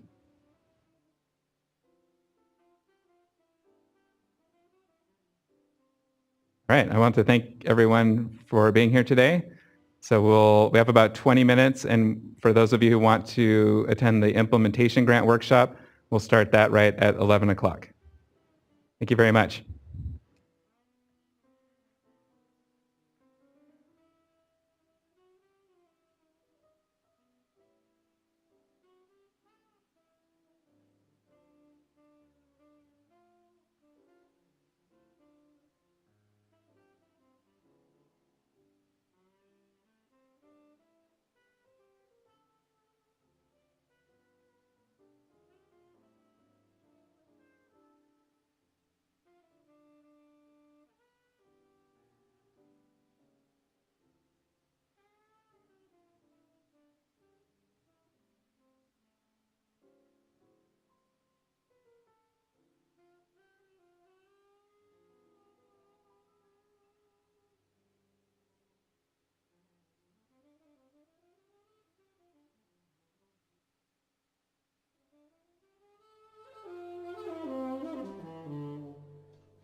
All right. Well, it's 11 o'clock, so we'll go ahead and get started with our second workshop. So this is for the Proposition 1 Stormwater Grant Program. And this workshop is geared towards implementation grant applications. So if you're just tuning in now on the webcast, the planning grant application workshop that started at 9 o'clock was recorded, and so that'll be available online later if you want to watch it back then. So my name is Sean McGuire, and I am in the Division of Financial Assistance, and I'm the Stormwater Grant Program Manager. And we have a smaller crowd now than we had for the planning grant workshop, but I'll just say in case there is anyone that walked in late earlier, if you need to use the restroom, it is outside these double sets of doors and to the left. And we're not anticipating any issues, but in the case that there's an evacuation or something that prompts an evacuation from the building, follow the hordes of people over to Cesar Chavez Park, which is kitty corner with our building, essentially right across the street. Outside, walk down the steps and outside the doors. This is, as we did this morning, a workshop format. So the way we like to tackle this is, I don't want to have to be speaking the entire time. We like to hear your questions, and we'll try to answer any and all of your questions as we hear them. If there are some that we need to table, or if there's some that are very specific and targeted at your project specifically, we may have to defer and follow up with you later, but we will try to answer all the questions that come up that are applicable to all applicants. Also, if you're online and you would like to submit your questions, I believe the email address is on your screen right now, but if it's not, it was in the email announcements that were sent out, and the email is dfa_grants@waterboards.ca.gov.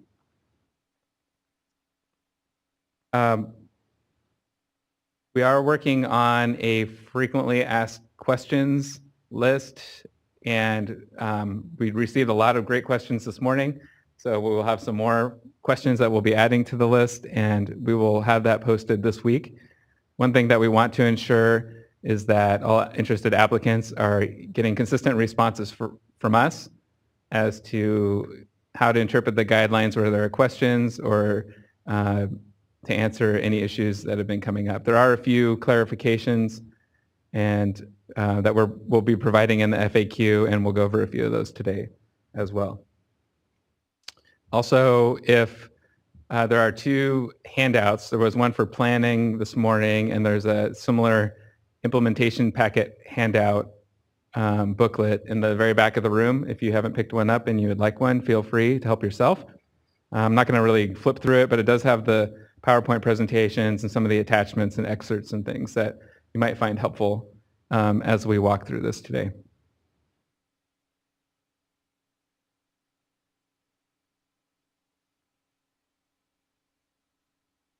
So this is the outline for the workshop. If you attended the planning workshop, you will notice that this looks extremely similar. We are covering, a lot of the information is similar, although we will focus specifically on the additional analysis, the additional questions and requirements for the implementation grants here. So I'm only going to speak about stormwater resource plans as it relates to submitting a plan in support of an implementation grant application. So I'm wearing a slightly different hat right now. So I'm going to just provide, again, an even shorter, very brief overview of the stormwater resource plans and why they're now required. And then Brandon, my colleague, is going to talk to you about Proposition 1, Chapter 7, and some of the requirements to be eligible for funding and what kind of funding is even available.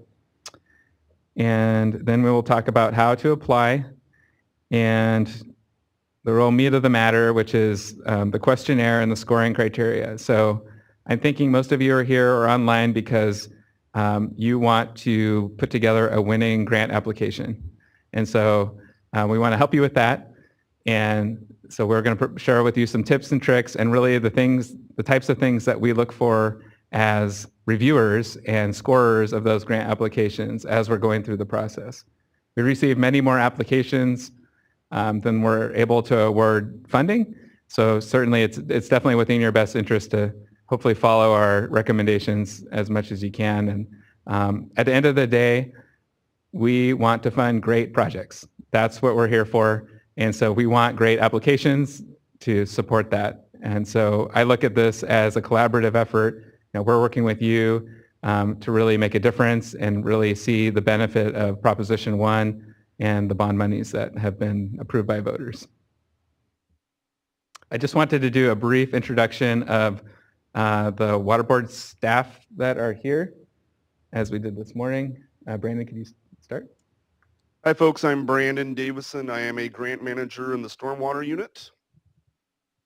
My name is Harish Baga. I'm also a grant manager in Stormwater Grant Program. Ruben Mora, also a grant manager in the Division of Financial Assistance Stormwater Grant Program. Hi, I'm Leslie Loudon. I'm the Assistant Deputy Director of the Division of Financial Assistance at the State Water Board. Hi, I'm Andrea Kopecki. I'm an attorney with the Office of Chief Counsel.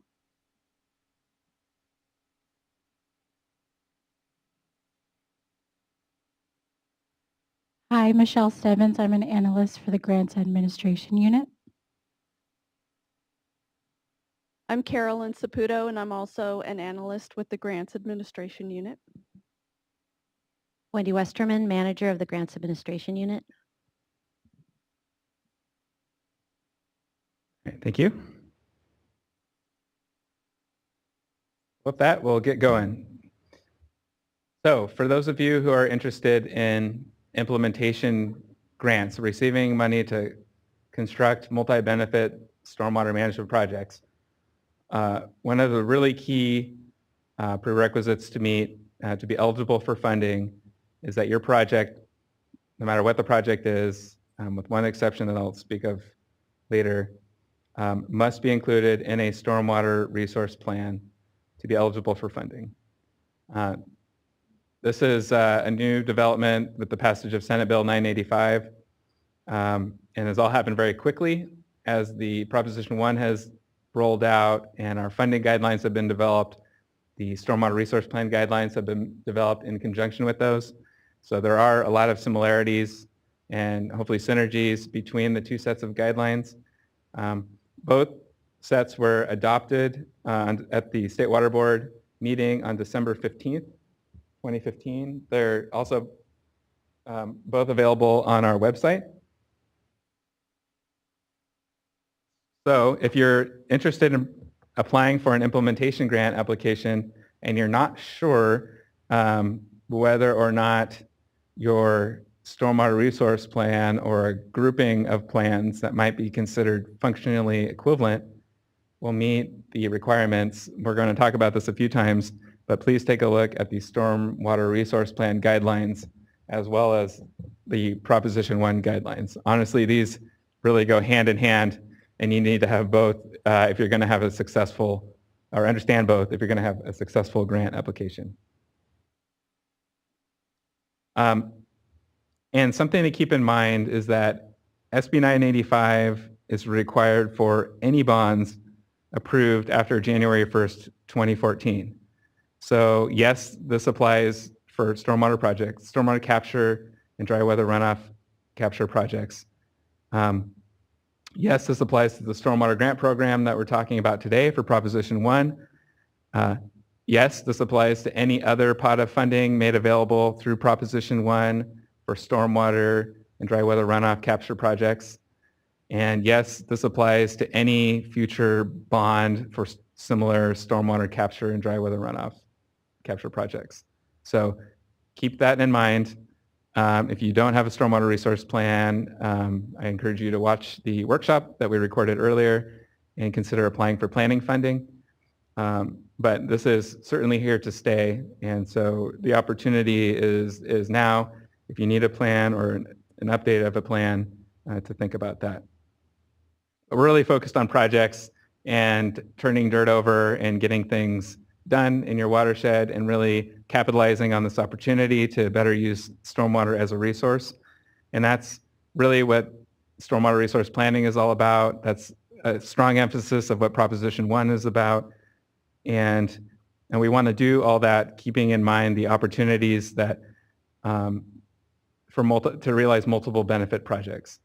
So this is not a new approach. You may be familiar with this through the integrated regional water management planning process as well. It's very similar, but we're really looking for projects that reach out beyond just capture of stormwater, but also, for example, address water quality issues, flood management concerns, have a community engagement or enhancement element.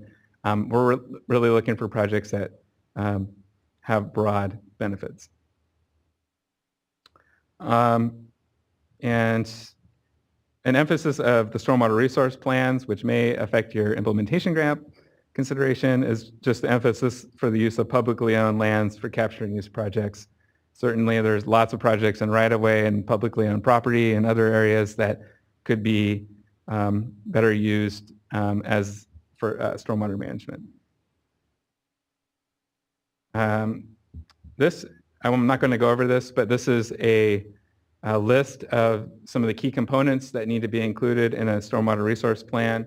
Again, take a look at the guidelines if you're not familiar with them. They provide a lot more detail on what needs to be included in a plan. And I'll cover a little bit more about exactly what we're looking for a plan in support of a implementation application. So I do want to mention that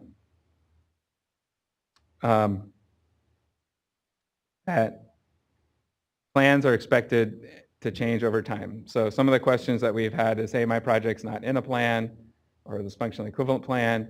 One really important element is adaptive management of stormwater resource plans. So thinking about how your project list may change and be updated over time is a key consideration. So if you have an implementation project or you're representing a stakeholder group or community that maybe hasn't been involved in the stormwater resource planning effort, and then you want to get involved, just keep in mind that that is something that we'll be looking for, and hopefully all of the new stormwater resource plans that are coming together take that into consideration, that things change over time. Projects are completed, new project ideas are realized, and those should be factored in as we all move forward. These are some of the minimum water code requirements for stormwater resource plans that they're developed on a watershed basis. They, as I mentioned, prioritize the use of public lands. We're looking for those multiple benefits and also a quantitative prioritization of projects and providing for community participation. And even though the emphasis here is on stormwater resource management, what we do not want to see is a movement away from managing, improving, and protecting water quality of our watersheds. So that's a key component of any stormwater resource plan. I'm showing you these minimum water code requirements because this is going to come up again. If you have a functionally equivalent plan and you're hoping that your plan will meet that minimum criteria, it must address each of these items. And so that's something that we'll be looking for. It must also evaluate quantitatively multiple benefits. And as I mentioned, water supply, water quality, flood management, environmental, and community engagement benefits are all eligible types. There's some bullets here with a few of the types of benefits. The complete list is in the Stormwater Resource Plan guidelines, and the same exact list is also in the Proposition 1 funding guidelines. It's organized a little bit differently, and I'll talk a little bit later about the priorities for the benefits and how we're going to evaluate and score those for your projects. But suffice to say, there is, again, a lot of overlap and commonality between the two programs.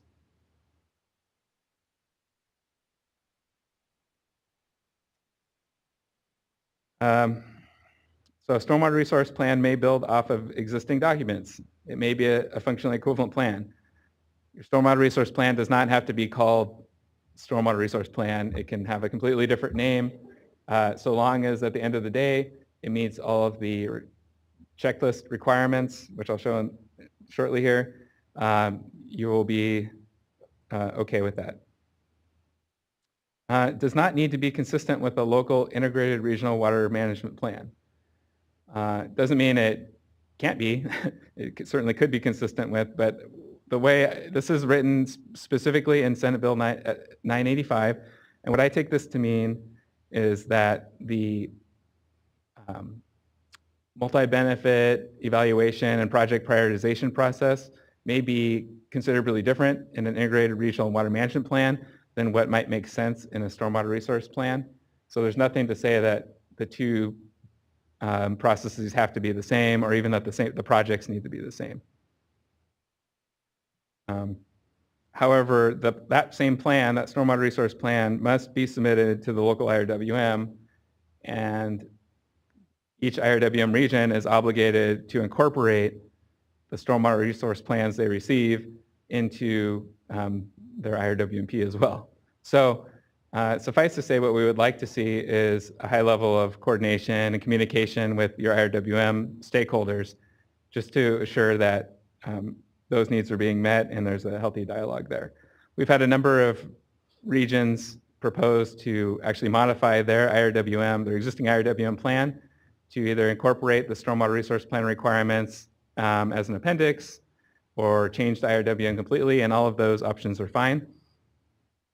It's something to keep in mind. And now, if you're looking to apply for implementation grant funding and you're a small disadvantaged community, less than 20,000 in population, and you're not a co-permittee with a larger MS4 community that's greater than 20,000 in population, then you are exempt from the stormwater resource plan requirements. You do not need to have a stormwater resource plan to be eligible for implementation grant funding. So that's the good news for you. So the slide shows the self-certification checklist. So in the back of the stormwater resource plan guidelines in Appendix A, there's the checklist. And this is the document that we are asking applicants to submit and sign in support of your existing stormwater resource plan or your functional equivalent plan or set of documents that qualifies you to be eligible to receive funding. It is something that we will take a look at as well to confirm that everything that you put in the checklist is present and meets the requirements. But this is a really great tool for you to use, and we put this together as a means to try and simplify the plan review and approval process.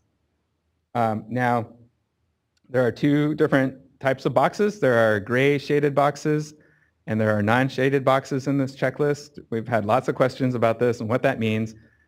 The bottom line is, if you're pursuing or interested in pursuing an implementation grant application, the gray shaded boxes represent all of the minimum mandatory water code requirements. So regardless of your circumstances, each of those boxes needs to be completed and each of those items needs to be addressed in your plan or your functional equivalent plan. We would like to see as many of the non-shaded boxes addressed as possible as well.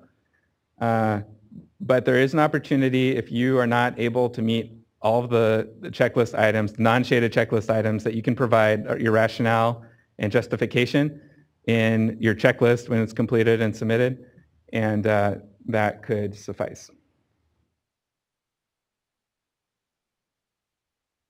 And remember, at the end of the day, it's you as the public agency are the ones who are certifying that the plan is complete and does meet the requirements. So that yellow box, which you probably can't read from back in the room, is critical. And with that, I'm going to hand this over to Brandon, who's going to talk to you a little bit more about Proposition 1. Hi folks, I'm Brandon. I'm a grant manager in the Stormwater unit. And then just to back up 1 second, again, this is a live webcast that we're recording for posterity. So for folks in the audience, if you have a question, we would appreciate that you raise your hand and then we use the microphone. That way we can capture it for those out in the real world and hear it within the room. So we have microphones. Just go ahead and raise your hand. And be sure to be, it's an interactive workshop. So raise your hand and ask questions as appropriate. Thank you. So I'm going to give you some background on Proposition 1. If we remember back in November of 2014, we're still experiencing a devastating drought, and so we voted for a very large water bond to help us with implementing stormwater projects. And so similar to Proposition 84 stormwater projects that we have implemented, Proposition 84 was geared for water quality for the most part, where Proposition 1 is going to be geared more for using water as a resource because, of course, as we all know, the operating plan for the past century or more is to capture and collect stormwater, get it off the streets into gutters, into streams, and off of the property as quickly as possible. Where now we've decided that that's money in the bank that's just flushing down the creek bed. So instead, we're using Prop 1 to contribute to improve stormwater resource management, hence Sean talking about stormwater resource plans and how they need to be incorporated into your local IRWMPs, et cetera. So what are we after? We're after projects that are going to help water infrastructure systems to adapt to climate change, as we're all experiencing, provide incentives and management resources for setting priorities for infrastructure, and of course, improving the self-reliance on our regional water sources. What is the Stormwater Grant Program doing with Prop 1 money? Out of that giant multi-billion-dollar bond that we voted for in November of 2014, we were devoted $200 million for multi-benefit stormwater programs. Some of those might be green infrastructure, rainwater and stormwater capture projects, treatment facilities, and then you see we have this last box that is orange. Those are for your stormwater resource plan development projects, as we know, as we've been discussing today. And the reason that box is orange is because when we voted for Proposition 1, the boxes that are in blue were included, but stormwater resource plan development was not a consideration. And so we've added it to the guidelines just for this, which is exactly why we have that $20 million set aside for the planning part. I believe everybody's probably had a good chance to, at least if you're here, you've seen what the Proposition 1 Stormwater Grant Program guidelines looks like. You can find that at waterboards.ca.gov/SWGP. You can also find the Stormwater Resource Plan guidelines there. You can find templates for applying. You can find all kinds of information, contact info, a little bit of background information, our tentative schedules, etc. And then also, since there's a email address there, I might as well go ahead and remind folks that you can ask questions online at dfa_grants.waterboards.ca.gov. Ruben here is kindly sitting here just waiting for your questions. A little bit more background. So we have $200 million that was devoted to the Stormwater Grant Program. After $14 million is taken out for the administration of the bond and the project administration, there was $186 million available. We took out $20 million of that for planning, and therefore there is a remainder $166 million available for implementation. Notice there also we have an approximate $25 million that are available from the ASBS, which is the Areas of Special Biological Significance, and Clean Beach projects. I'll touch on that a little bit more later, but just so you know, what that means is not only is there a $166 million apple, there's also a small $25 million apple that you might be able to take a bite of. Also pointing out at the bottom of most of these slides from this point on, you're going to see where you can reference what we're talking about within the guidelines. For example, page 1 and 2 of the guidelines talk about our funding. Here's our proposed timeline. I'm not going to go through it in too much detail, but I will point out a few of the dates that are very specific that you need to pay close detailed attention to. Specifically, when does the application and solicitation process close? We've mentioned before that there's going to be a pre-application process. We recommend that for those that just want to get some quick and dirty answers to very specific questions. Is my functional equivalent plan accepted? Do I consider this a watershed? Is this considered a good review team? What do I do about my outreach component? Those sorts of questions would be good things to ask in your pre-application. That date will close April 15th. Again, we're using the FAST system, which is the Financial Assistance Application Submittal Tool. You can find that on our website. And again, what we'd like to call out specifically is that FAST is just like a vault in a bank. At 4 p.m. on the appointed day, in this case for pre-application, April 15th, for implementation, July 8th, at 4 p.m. on that appointed day, the bank closes. You will no longer be able to submit your application or attachments or anything else to the FAST program. So be sure you submit early and you submit often.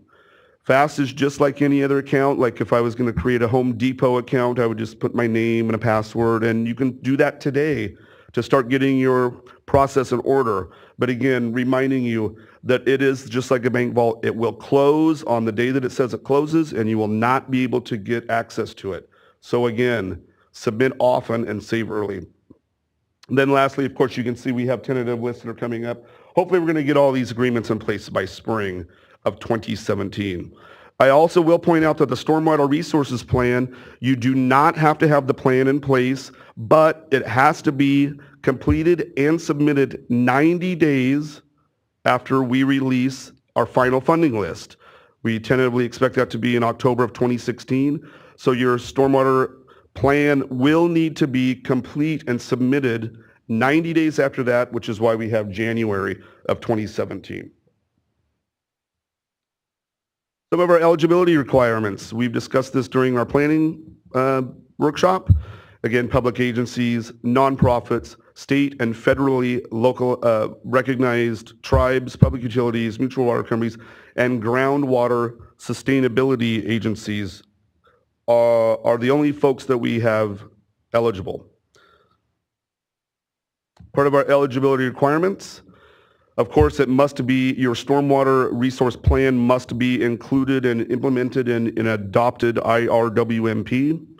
It must be, your project must be listed in your stormwater resource plan or your ASBS compliance plan, which I'll touch on in a bit more. Again, it must be multi-benefit without losing your consideration for the water quality benefits, and it must be consistent with regulatory requirements and long-term benefits of 20 years per the guidelines. Here we feel that we should give you some idea as some sort of chain, so bear with me and I'll try to walk you through it. Starting at the top, we have that green box of Prop 1 or CBI ASBS stormwater implementation projects. That's what we're here for today. Of course, your project must be part of a stormwater resource plan. That plan must be submitted to your local IRWM. That second list we have there, second row, for eligible small DACs, you do not need to have a stormwater resource plan, but the implementation project must be at least, the very least, included in your IRWMP. And then at the bottom, we do have a small bit of $25 million that are set aside for ASBS and clean beaches. If you want to try to come in and get a piece of that apple, your ASBS project must be part of your ASBS compliance plan. Just to reiterate some of our eligible project types: green infrastructure, rainwater storm capture, stormwater treatment facilities, or demonstration or pilot projects. Those demonstration and pilot projects we would like to see directly related to the SWRP that you've created.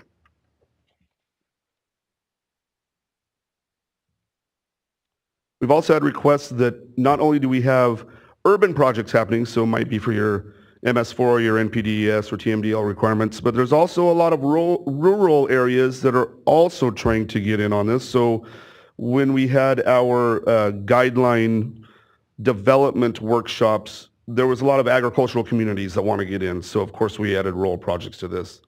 Demonstration and pilot projects are eligible. Again, we'd like to see that to be implemented as a beginning element to your larger projects that are related to your stormwater plan.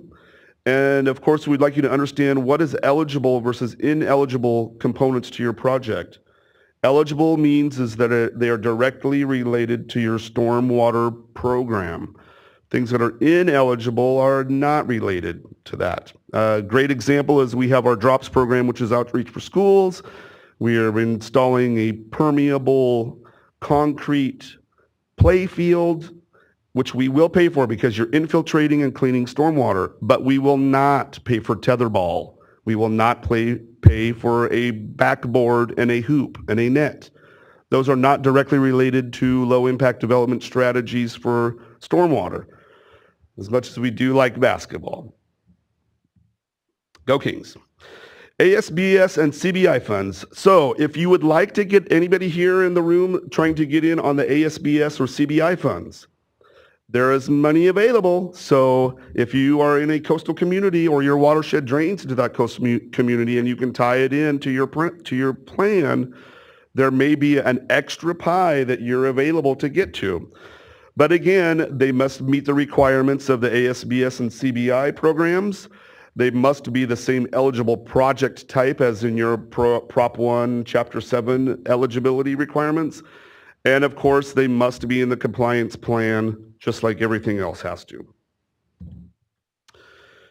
Here's some of our funding. So 191 million is the 166 that we have for Prop 1, minus the administration costs, minus the planning set aside. So for round one, we have $80 million. We may or may not allocate all of that money to projects. If we do not get a successful first round, we will devote any remaining funds into round two, which you can see then is $86 million, but possibly more. And then of course, there's that $25 million from ASBS and CBI. That will only be available for round one. So if you feel that you might have a project that would be compatible for that program, please do consider that. Might we recommend that you try the pre-application screening to see if your project might apply to that? As we discussed in our planning workshop, there is a match requirement of dollar for dollar for non-disadvantaged communities and economically distressed areas. There is a 50% match. For severely disadvantaged communities, you may get a reduction to 5% match. And if you're not severely but still considered a disadvantaged community or EDA, you can have a reduction to a 10% match. And lastly, you can see there are 3 additional things on the right-hand side where you might get a match and reduction if you are representing a DAC and the project you are implementing will directly benefit that DAC. And of course, we can also guide you to page 6 and 15 of the guidelines and Appendix A. We recommend the DWR website as a good source to determine if you're in an economically disadvantaged, distressed area. And of course, the pre-application process would also help you get through some of that information, if need be. Our match requirements, you may contribute match shares. That might be in-kind services, private and local funding. Match contributions are able to be used all the way back to the adoption of the voting of Proposition 1, which was November 4th of 2014, and anything up to the prior to the completion date. Federally sponsored loans are eligible, as are federally sponsored grants, as is the state revolving fund, because that's money that you pay back. But what we do need to point out is that other state funds, including grants, are ineligible, which is why the third column row there is that you may use the California Conservation Corps or Certified Community Conservation Corps may be eligible as long as they are not funded by the state of California. So again, if you have questions on that, you could always go through the pre-app process to find out, is this consideration that I'm having for match eligible or not? You could also give us a phone call. How do we apply? Again, we use what's called the Financial Assistance Application Submittal Tool, also known as FAST. It is an electronic version only. We don't accept hard copies. You'll need to go to fast.waterboards.ca.gov to create an account. Again, just like creating a Home Depot account or account for Kohl's or Sears, you just need to have a name and a password. You'd be able to then start submitting the documentation and attachments that we require for the application process. Our solicitation opened on January 19th, so you're ready to go now. If you want to head home, grab a cup of coffee, and start working on your FAST application, you can do that. We also have tutorials available online, but fortunately, it's a pretty easy process for the most part. It's drag and drop. It's areas where you'll type in, 250 or 500 character limits, etc. And we walk you through it pretty easily. If your community has a hardship, we do possibly have technical assistance for you, so be sure to give us a shout if that's something that you might need to consider. I'm going to walk us through some tips for applying. Since I've reviewed a good share of my own Proposition 84 and DROPS program applications, so just these are things that you might want to take some notes on. First off, do not assume anything. We come from a lot of different backgrounds. I'm a geologist, Sean's an engineer, we have other backgrounds, but not only is the stormwater unit here in the building going to be reviewing, we also have folks from the Division of Water Quality, we have regional reviewers, so do not assume that we know where you're talking about, do not assume that we know the problems with your watershed, do not assume that we really know anything. We want to be sure that your application is broad enough that anybody that is going to be able to pick it up and understand what's happening. As Sean recommended during the planning workshop, we recommend that you prepare your work plan and then show it to somebody who doesn't know anything about anything and see if it makes sense for them, because they can't assume it either. So don't assume that we know what you're talking about or where we are or any of that sort of stuff. Be sure to be very thorough in describing what you need, but be concise as well. Don't provide links. We won't click on them. If you'd like to provide some sort of attachment of references at the end that says we did know where we got it from, that's fine. But we are supposed to be reviewing this on its own merit, so we will not be clicking on links to take us to a new location to do additional research.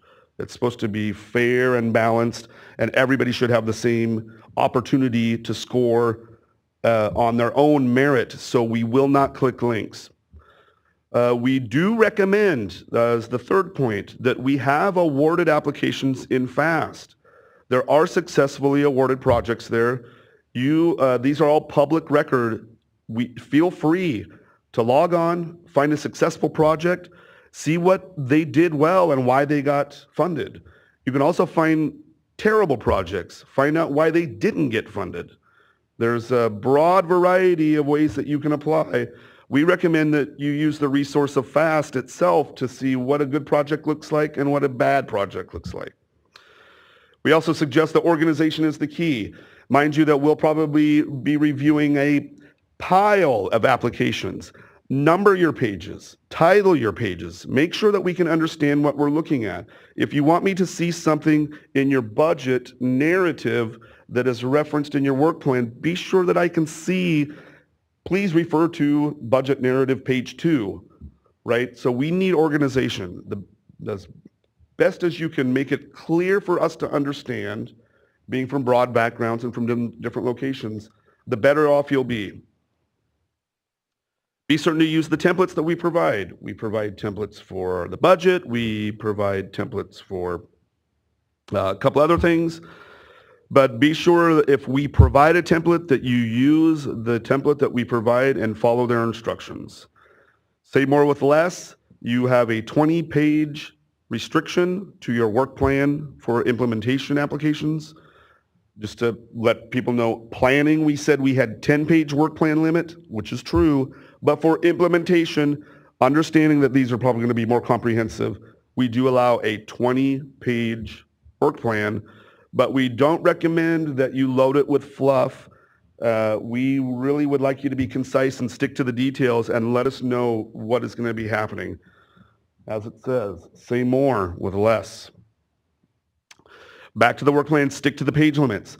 20-page limit for your implementation application work plan. This again does not include maps and figures. Maps and figures you can add as a separate document. Don't embed maps and figures within the work plan, or you might confuse me and I'm looking at a map and I call it page 2, and then I look at a figure and I call it page 3, and you've just lost some pages of your work plan. So be sure to stick to the page limits, but also remember maps and figures are not included in that 20-page work plan limit. Be sure to use your headings in templates. So we recommend that if you're going to use the summary budget, be sure that it says summary budget. If you're giving us a detailed budget, be sure it says detailed budget, because if we have 2 pages and they just say budget, we don't know which is which. So be sure to use the headings. NA and blank means a non-answer for us. If there is a question and it says, for example, are you a urban water supplier? Don't just say NA, don't just leave it blank. You need to tell us, we, the city of Sacramento, are not an urban water supplier, and give us some explanation, unless you would prefer to have 0 points on that question. But again, we're trying to help you folks get as many points as you can, so please don't leave any questions blank. At least give us a justification as to why that question does not apply to you.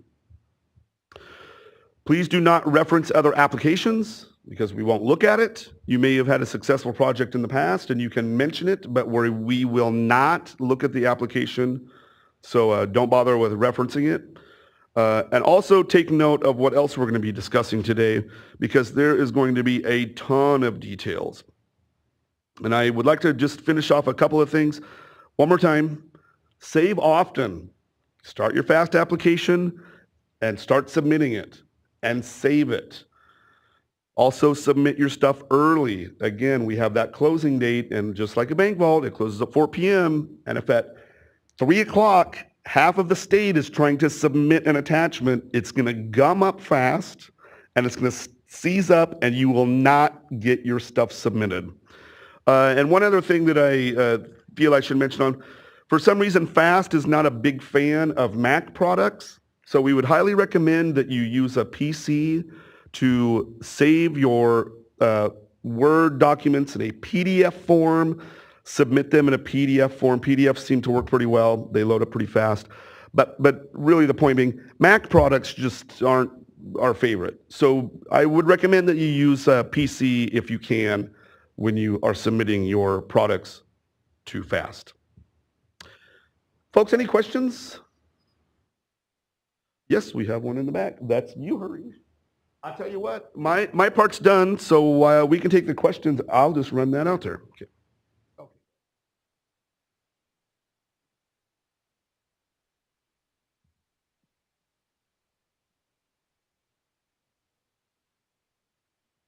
Thank you. Arthene Van Dyne.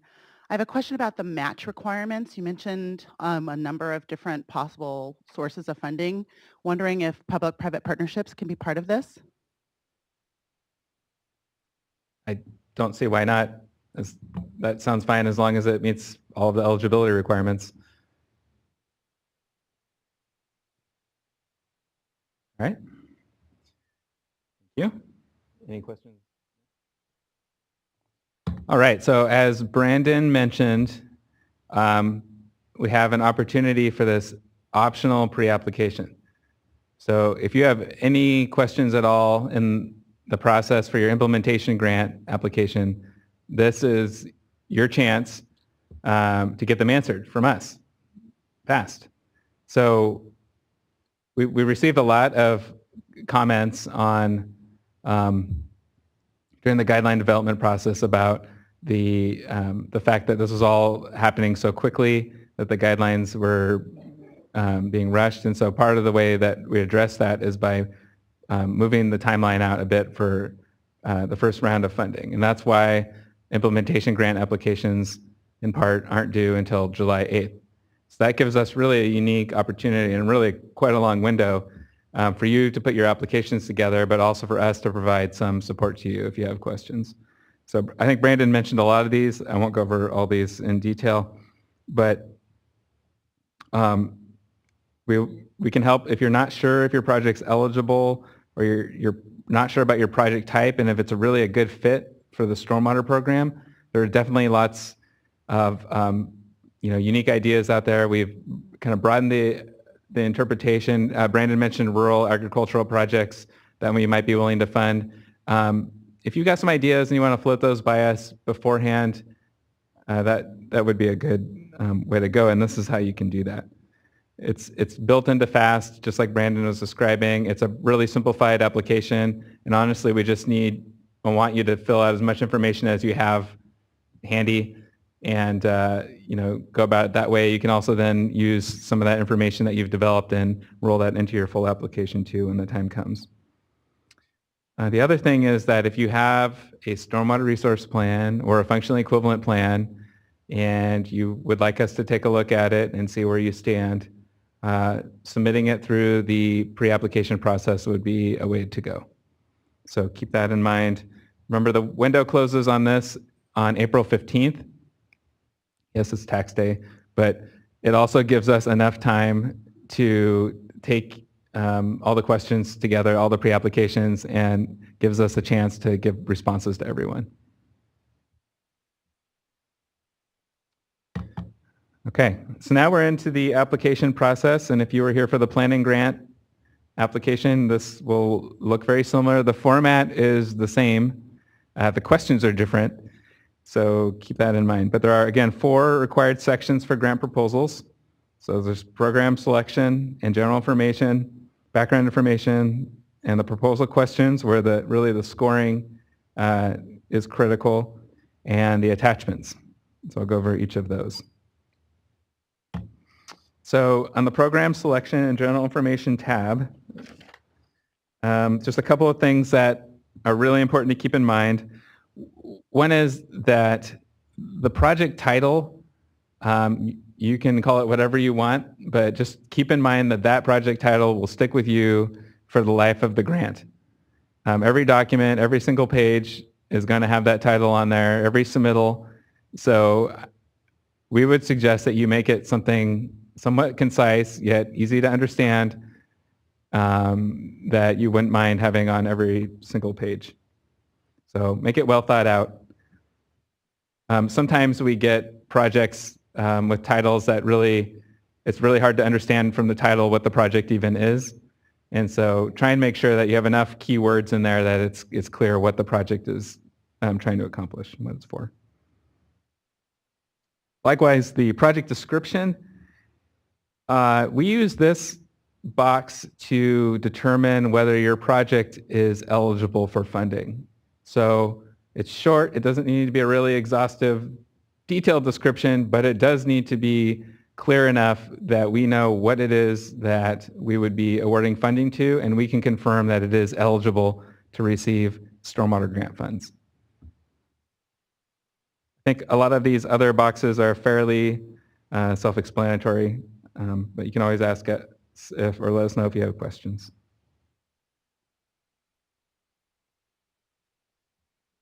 All right, so eligibility requirements. These are key because the eligibility requirements are honestly a pass-fail type scenario. So if you can fail on any of these and then consequently not be eligible to receive funding. So consider these very carefully. If you're not sure how to respond, let us know and we'll walk you through it. I just want to point out a couple of these. And that is, for example, whether your project is in a stormwater resource plan or a functional equivalent plan. Again, the stormwater resource plan does not need to be submitted with the application, but we do want to understand where you're at in the process and what your plans are to include your project in a stormwater resource plan.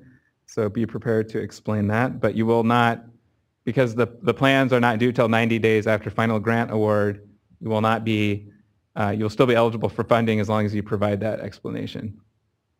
But be warned that if we do not receive that plan within that 90-day timeline, that's a hard date. And so that would potentially take your project off the funding list. Another I want to point out is if you're an agency that has received grant funding in the past and that grant agreement has been terminated or there were lots of issues with it along the way, such as breaches of agreement or other changes and complications in getting the funding to you and getting the project completed. Look, we probably know about that as well, but we also want to hear from you what happened, and what we'd really like to see are some assurances that you've made changes or implemented corrections in your organization that will avoid that happening again, so that were we to award you funding again, we will be able to start with a clean slate.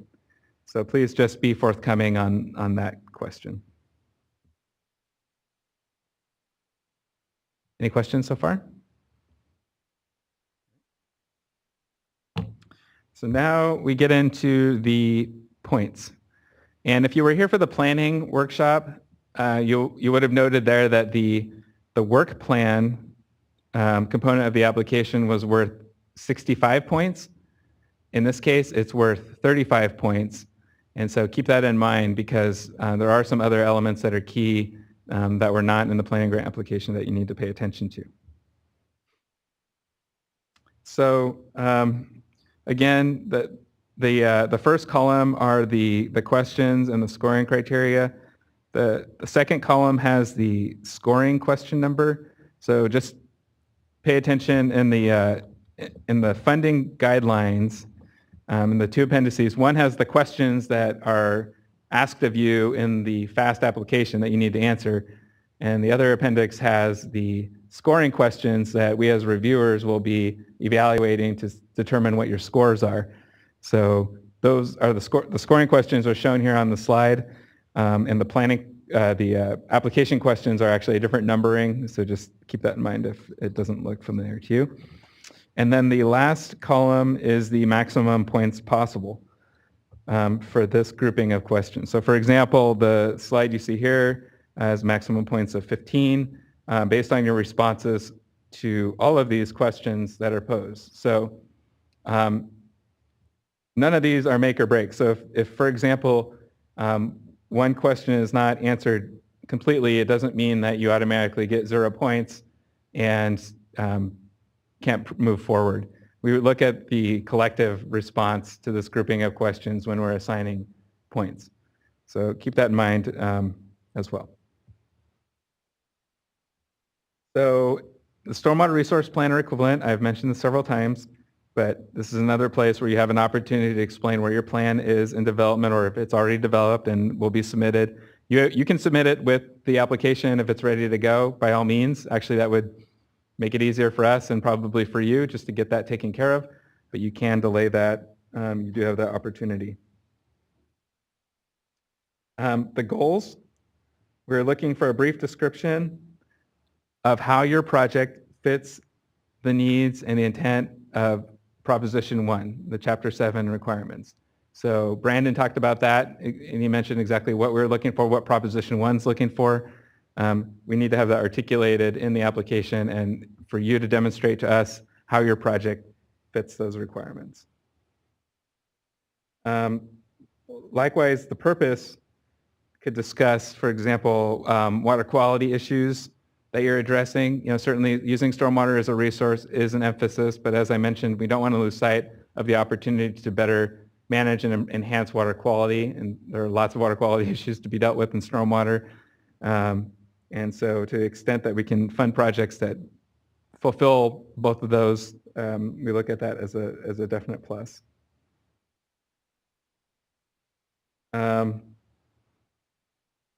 Site investigation row, that's your opportunity to tell us about the work that's been done already in terms of field work, geotechnical evaluations, or other investigations that show to us that your project is proceeding in a good direction and will be reasonably likely to proceed and will be ready to go within a reasonable time frame.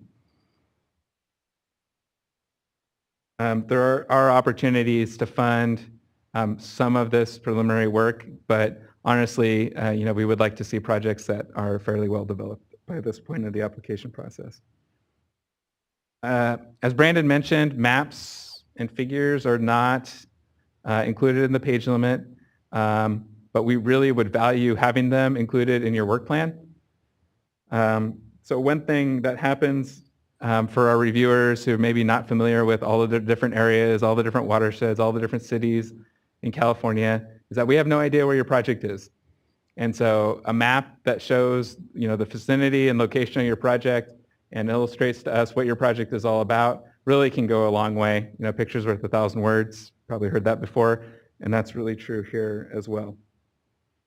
So there's some description of what we're looking for, but showing the footprint of your project area, surrounding land uses and other considerations for your project and influences would be helpful.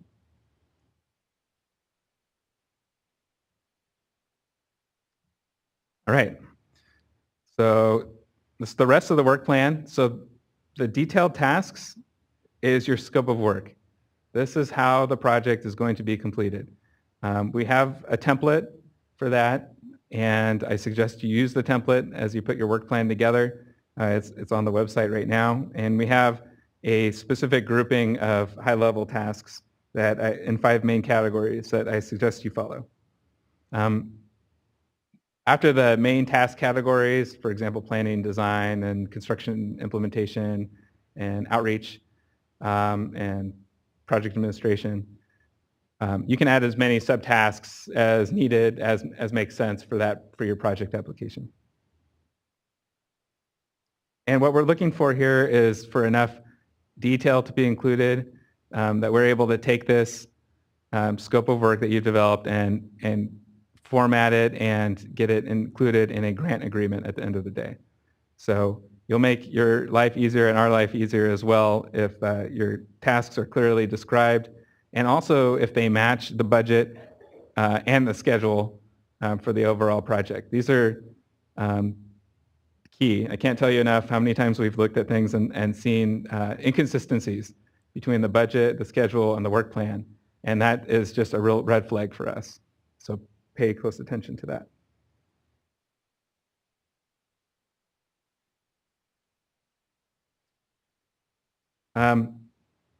So in your approach and practices, just don't assume that, again, all the reviewers know or understand your issues that you're facing with, or assume that because your project maybe is very well known, maybe in your region or maybe throughout the state, that your reviewer would also be aware of that and familiar with the details. Like Brandon mentioned, just explain it to us, assume that the reviewer doesn't know anything about your project or your agency, and go from there, and that will serve you well.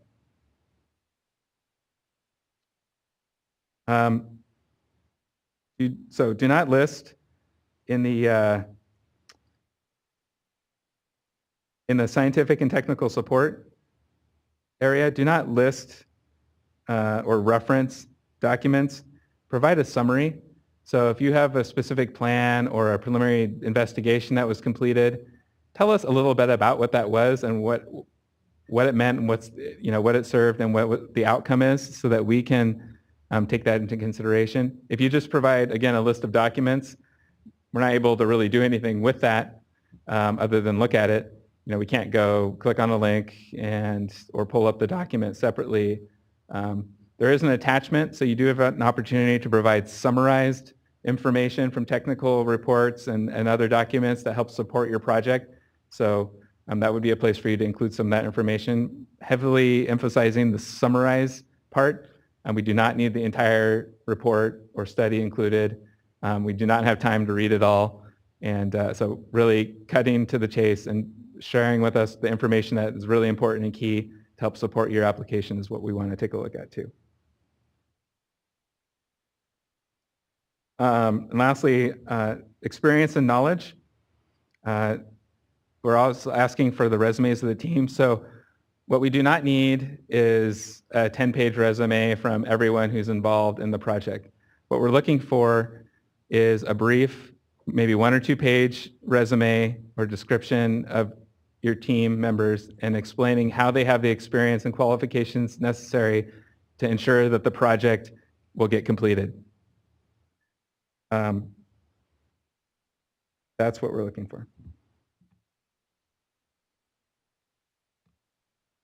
So the budget, as I mentioned earlier, this is also 20 points, so keep that in mind.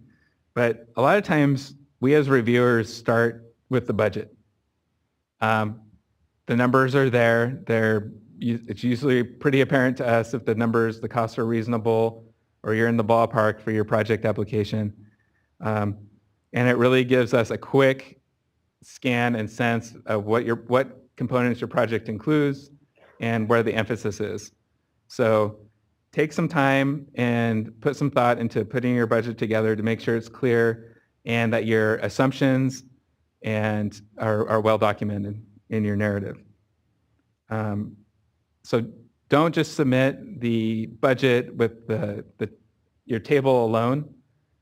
Make sure that you've included that description of where your numbers came from and how the estimate was derived. And I'll show you in a minute here about the cost effectiveness evaluation and what we're expecting to see there. But also the O&M costs.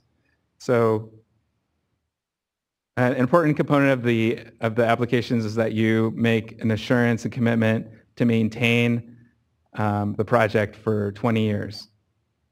And what we don't need to see is that you have all of the funding secured and in place at the time of your application. That's probably not reasonable. Most of you don't set budgets out 20 years, but we do need to have assurances that you've taken this into consideration and we'll commit to maintaining the project for that time.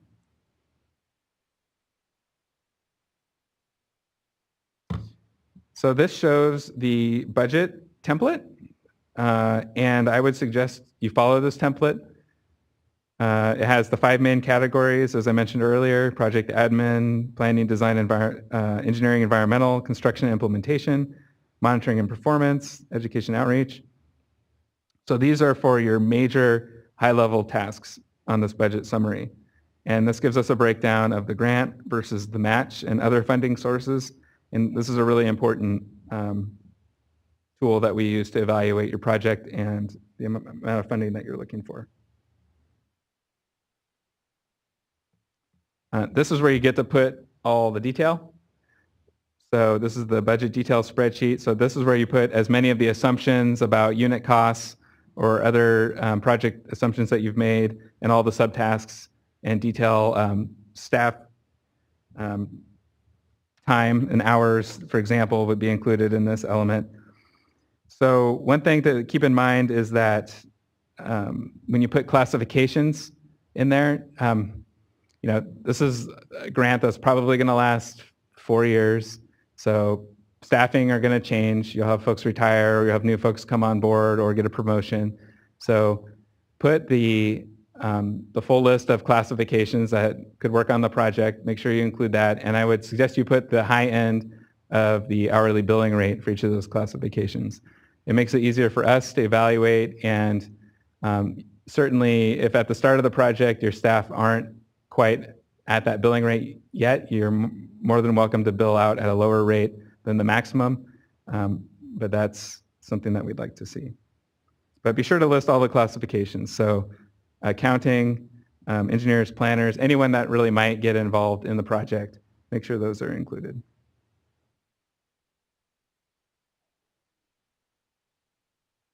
Questions so far? Okay.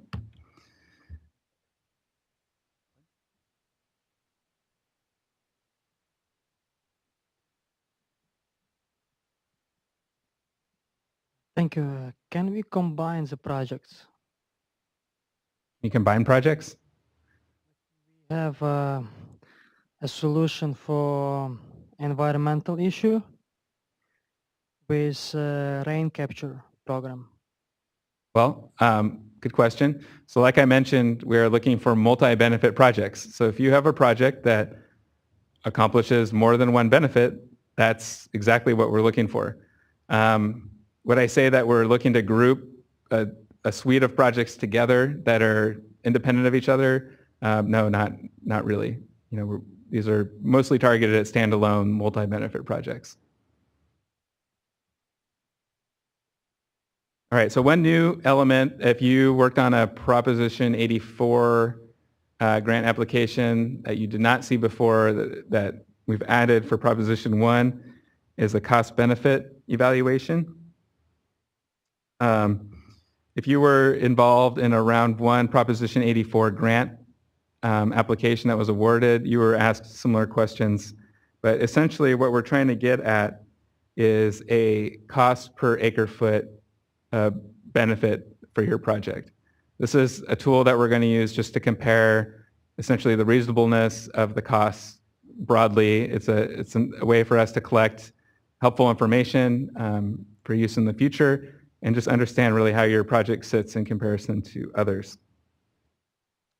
One thing that we're not asking for is a complete cost-benefit analysis. So we're not asking you to monetize all of the benefits of a project. For example, if you have habitat restoration as a part of your project, we're not asking you to figure out what the dollar value benefit of that is, and which is really why we've narrowed this down to focus on water volume and water captured, treated, or infiltrated, and what benefit that would provide.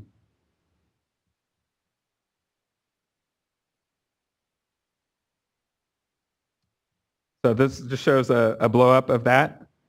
And essentially we've listed a number of different low impact development best management practices here that have been very common to projects that we've funded in the past.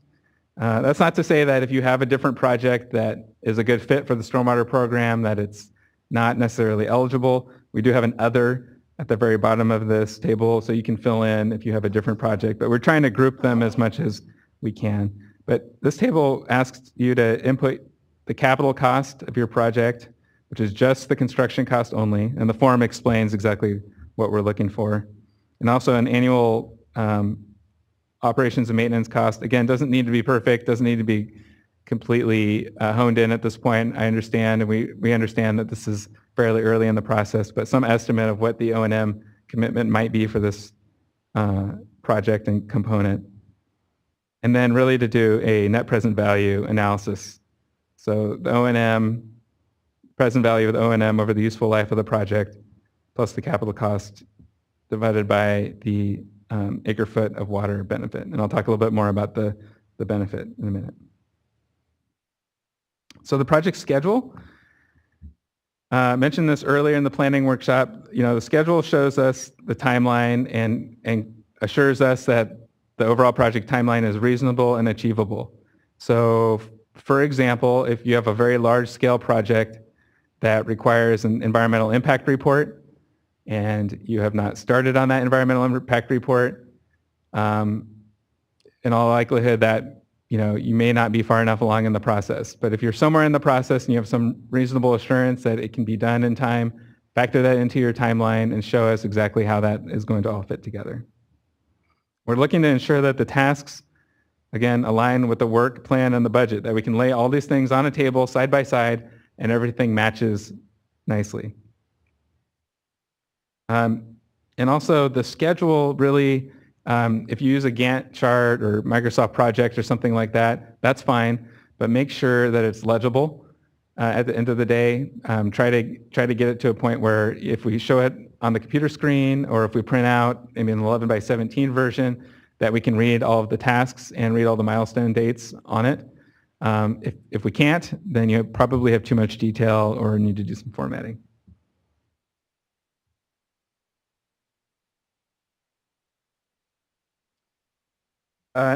Another just reminder is that your project does not need to be shovel ready.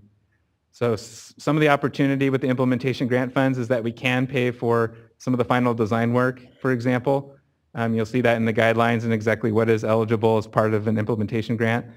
So just bear in mind, again, we want to fund good projects, even if they're not quite ready to go. That's not going to disqualify you from funding.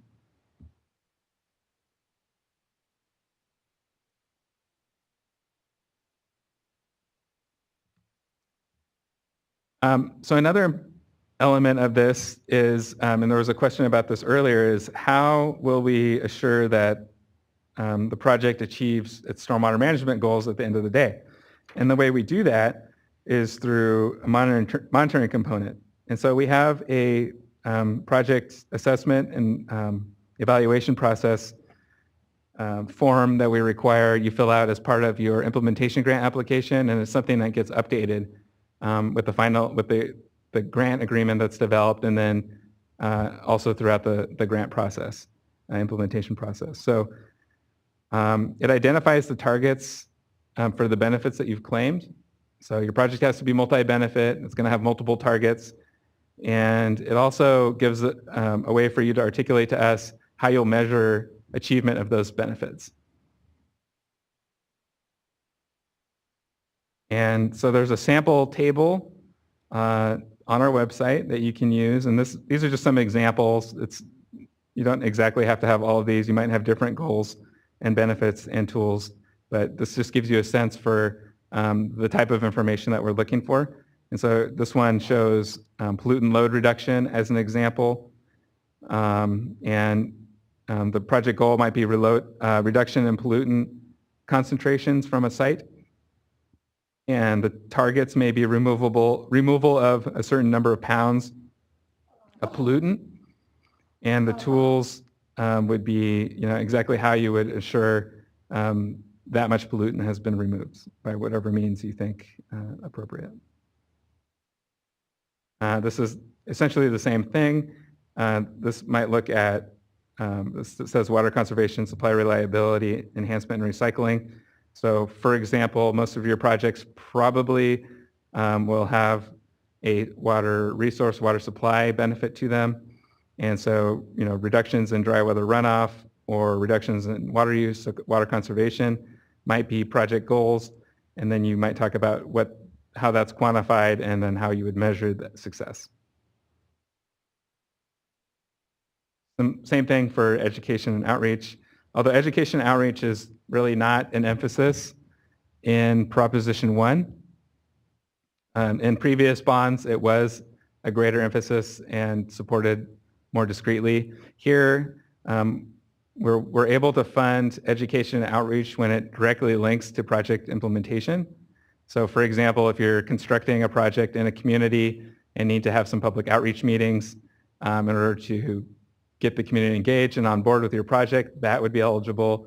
Project signage is also eligible. So take that into consideration. We're not really looking for an extensive education program as part of this funding. Okay, so another important part of the application are the multi-benefits discussion. And so there's another attachment for that. But just a couple of notes here is that there's space for a primary benefit and then up to 2 secondary benefits. The primary benefit is worth up to 15 points, and each of the secondary benefits is worth up to 5 points. The primary benefit, the main benefit must be quantifiable. And what we mean by that is it's got to, has to have a quantified, for example, amount of water recharged, captured, or used. And it also must be consistent with and meet the requirements of Proposition 1, Chapter 7. So when Brandon was talking earlier, he mentioned the different types of eligible project types, for example, green infrastructure, things like of that nature. Keep that in mind, that we would really want to see the main benefit accomplishing one of the goals of those types of projects. The secondary benefit doesn't have the same criteria. So secondary benefit could be non-quantifiable. There are lots of great intangible benefits out there, for example, community engagement, that are hard to pin a number to. We definitely support those as well. So our scoring won't take into the quantification into consideration for those benefits. But you would need 3 benefits total if you wanted to receive the maximum number of points for this.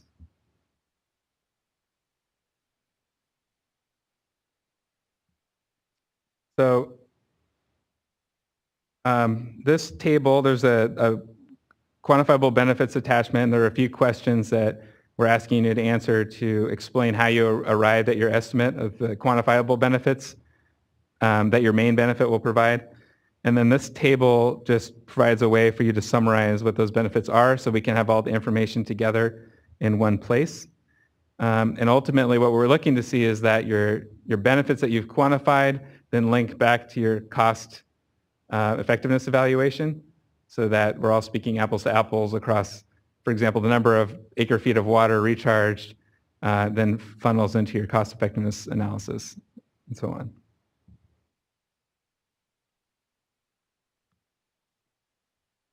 So disadvantaged community and economically distressed area benefits. So this is different than the match reduction. And so this is worth 10 points. So it gives you an opportunity, if you are a disadvantaged community as an applicant, to receive full points for this question. But if your project simply benefits a disadvantaged community, if you're a city or someone representing a disadvantaged community, you can receive up to 5 points or even partial points on that. So this gives you an opportunity for a few bonus points. So the attachments, like I mentioned earlier, so the planning grant applications have 7 attachments. This one has 12 attachments, so there are quite a few. So as Brandon was talking about, be sure, and if you're going to start working on these, as you complete the attachments, feel free to upload them onto FAST, get them situated there, and get some peace of mind for yourself that it won't be an issue on the last day as you're completing your application. Attachment 2, the work plan, and attachment 4, the budget, have templates on this page. So I strongly suggest and ask that you use the templates, please, so that we have consistency across all of the different applications that we're reviewing.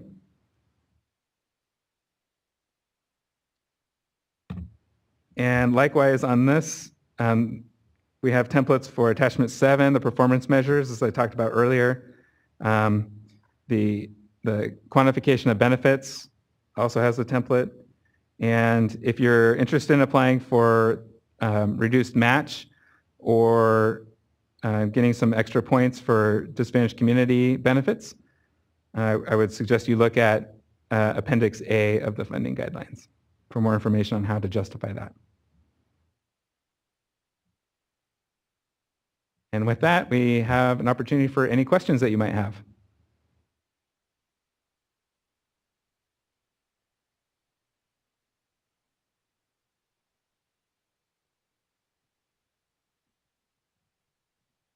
Groundwater recharge projects will generally be taking water that are bed and bank or that are collected in a pipe. These may require a water right. I did not see a requirement for a water right clearance in your package. Would that go under the environmental? Sometimes water rights takes like a year to procure, so that is a long duration item. Yeah. Yeah, I would say, I think there's a question about that in here, but if you haven't applied for a water right permit yet, or you don't have the water right, that would be another red flag type circumstance where, we would really want to see you very far along in the process and in terms of assuring that that would be in place. And I know there are also a number of agencies looking for to use temporary water right permits. So that's a 1-year permit. And so one of the considerations for us is that the project has that useful life, that a minimum of 20 years. So that's something to take into consideration as well. Any other questions?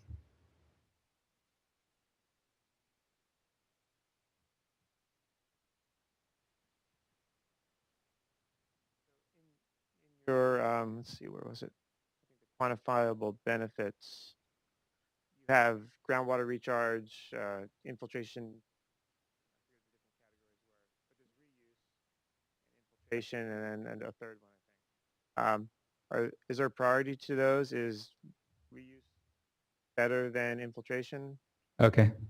No, I would say there's not a priority to the categories that you fill out. It's just for us to help better group the types of numbers and the benefits. So, for example, an infiltration project may have indirect benefits to the aquifer, but I wouldn't say you would score less because of that. Does that help? As far as the cost benefit? Exactly. Right. It wouldn't factor into your score on the cost benefit analysis. Well, how about the cost benefit analysis? How is that scored? But you can show there is some. If it's Yeah, it's so if you look at let me go back. So the cost benefit analysis is part of the budget. So you get 10, the budget's worth 20 points total, and the cost benefit analysis is a portion. It's 2 questions within that total budget evaluation. So it's, again, not a make or break situation. We've had questions from folks who wondered, hey, my project may not be real cost effective for X, Y, and Z reasons. Just, I would say, explain that and what the circumstances are. I understand that there's lots of different cases, but it wouldn't necessarily be a deal breaker. It's just a part of the score.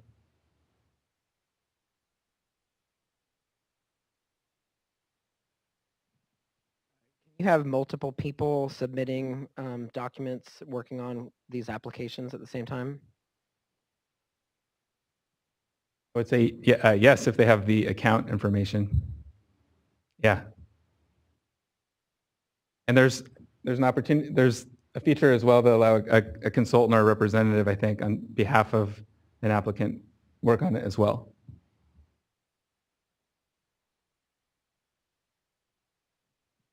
If you have more than 3 quantifiable benefits, should we be making our own table and list those, or do you want to keep that to the top 3 priority quantifiable benefits? Good question. I would want to keep it to the top 3 because honestly what happens is, and I've seen this before, is that a lot of projects might be able to check a lot of the boxes. For every benefit, you can tell a story that, hey, my project meets 20 benefits. But what we didn't want to do is score then a point for every single checkbox. We really want to see that the benefits that you've included are substantive and that they have some meaning behind them. So I recognize that lots of projects have more than 3 benefits, but we needed to keep the list down so we can actually have a chance to review that. So I had a question thinking about the range of projects you're going to get from across the state and the goals of the original proposition, which was to augment water supply. Now, there are areas of the state that will be applying for projects that don't necessarily, where if they're infiltrating water through a green infrastructure system, rain gardens, et cetera, that's not going to directly benefit water supply because that area, that geographic area does not rely upon groundwater. Are those projects going to be less competitive than projects that are infiltrating over groundwater basins that are used for water supply?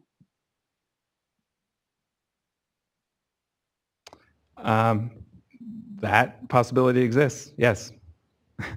I mean, you know, that we have project priorities. They're described in the guidelines. That's how we intend to evaluate the projects. That doesn't mean, though, if you have that situation, you may have a really great project that does provide multiple benefits in an area and, you know, could be a great application too that still receives funding. So that's not black and white, but I mean, I think you've heard today what the program priorities are.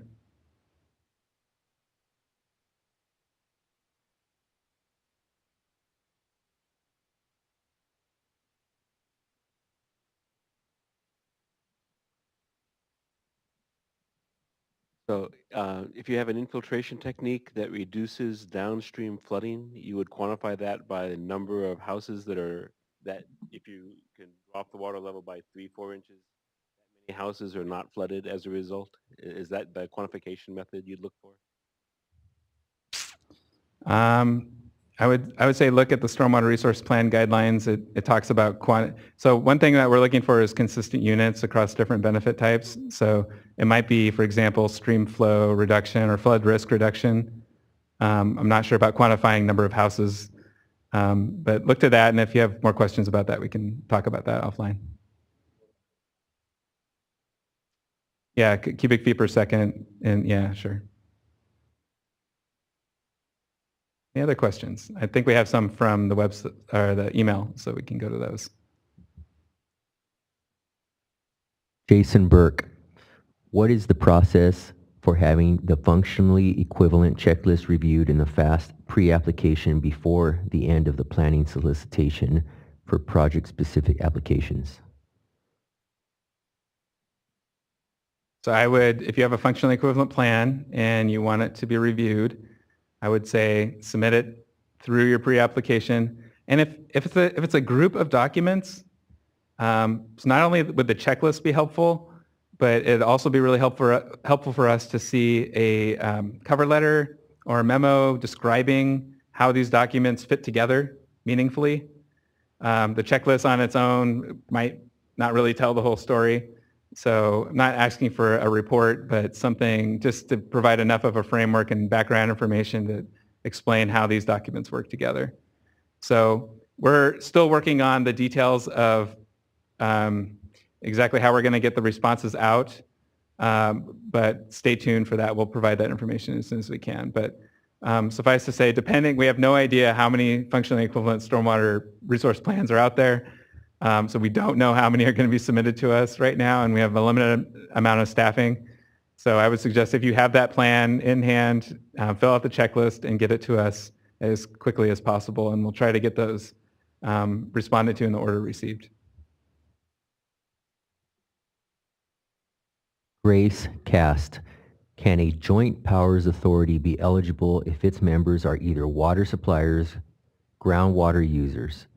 Many stormwater groups do not have legal authority as a group but want to do a regional project. Can the JPA, if its membership includes the project participants, apply on behalf of the group for the projects? I'm looking to Leslie. It certainly has to pass that public agency test. So if there are public agency powers that are passed through the JPA, I think that might be eligible. Leslie, do you?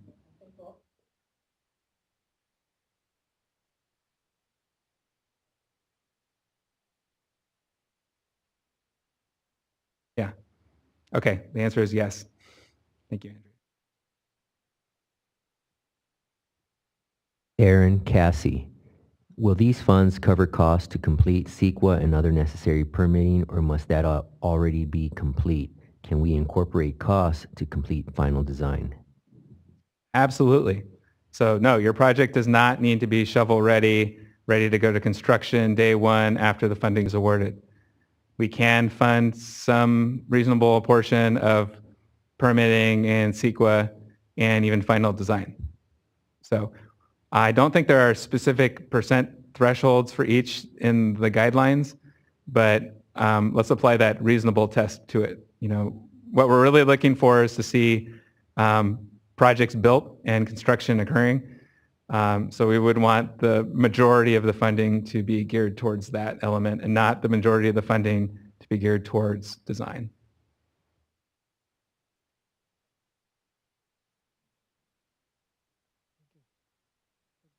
Question is, do you have so far developed your project? Do you have any available sample of way to maintain, or do you have anything that you want for us to offer or to develop a way how to capture rainwater, how to maintain a stormwater flow? But do you on your all of your facility, all of your department have any development so far? Well, I'll answer this in regard to an implementation project. So one thing that we look for is an operations and maintenance plan for any project that's funded. So we, as the State Water Board, do look for the public agencies to formulate an approach to maintain the project over the term of the grant agreement. So that's something that we really put a lot of emphasis on.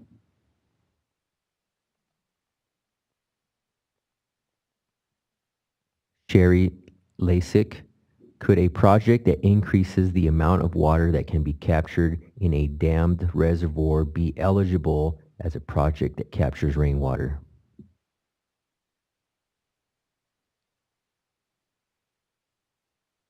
I would need to know a lot more about that project before I said yes, or even a tentative yes. It sounds more like a flood control project to me, or water supply, and not really maybe consistent with the stormwater program intent.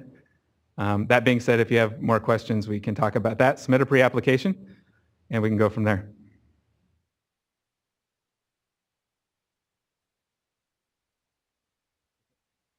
Okay, well, one last poll of the audience. Any final questions? This is your chance. Oh, we got a question.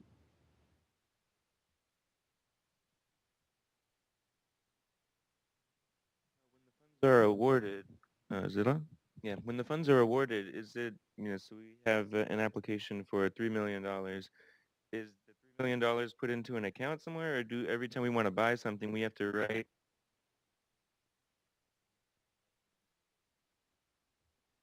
Yeah, it's more of a reimbursement process. So essentially you submit a quarterly invoice documenting your expenses, and then you're reimbursed accordingly. One of our pieces of equipment is $1 million. We have to come up with $1 million to buy it, and then you pay us back? Yeah, there's no.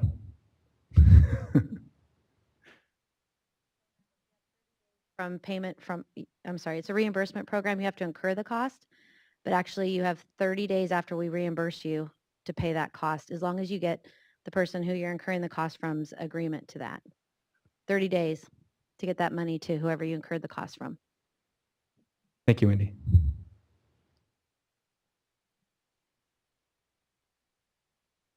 Okay, well, I think that's it. So I want to thank everyone who attended today and everyone on the webcast. Like I said, we will be posting a FAQ shortly, so stay tuned for that. And other than that, I look forward to all your applications.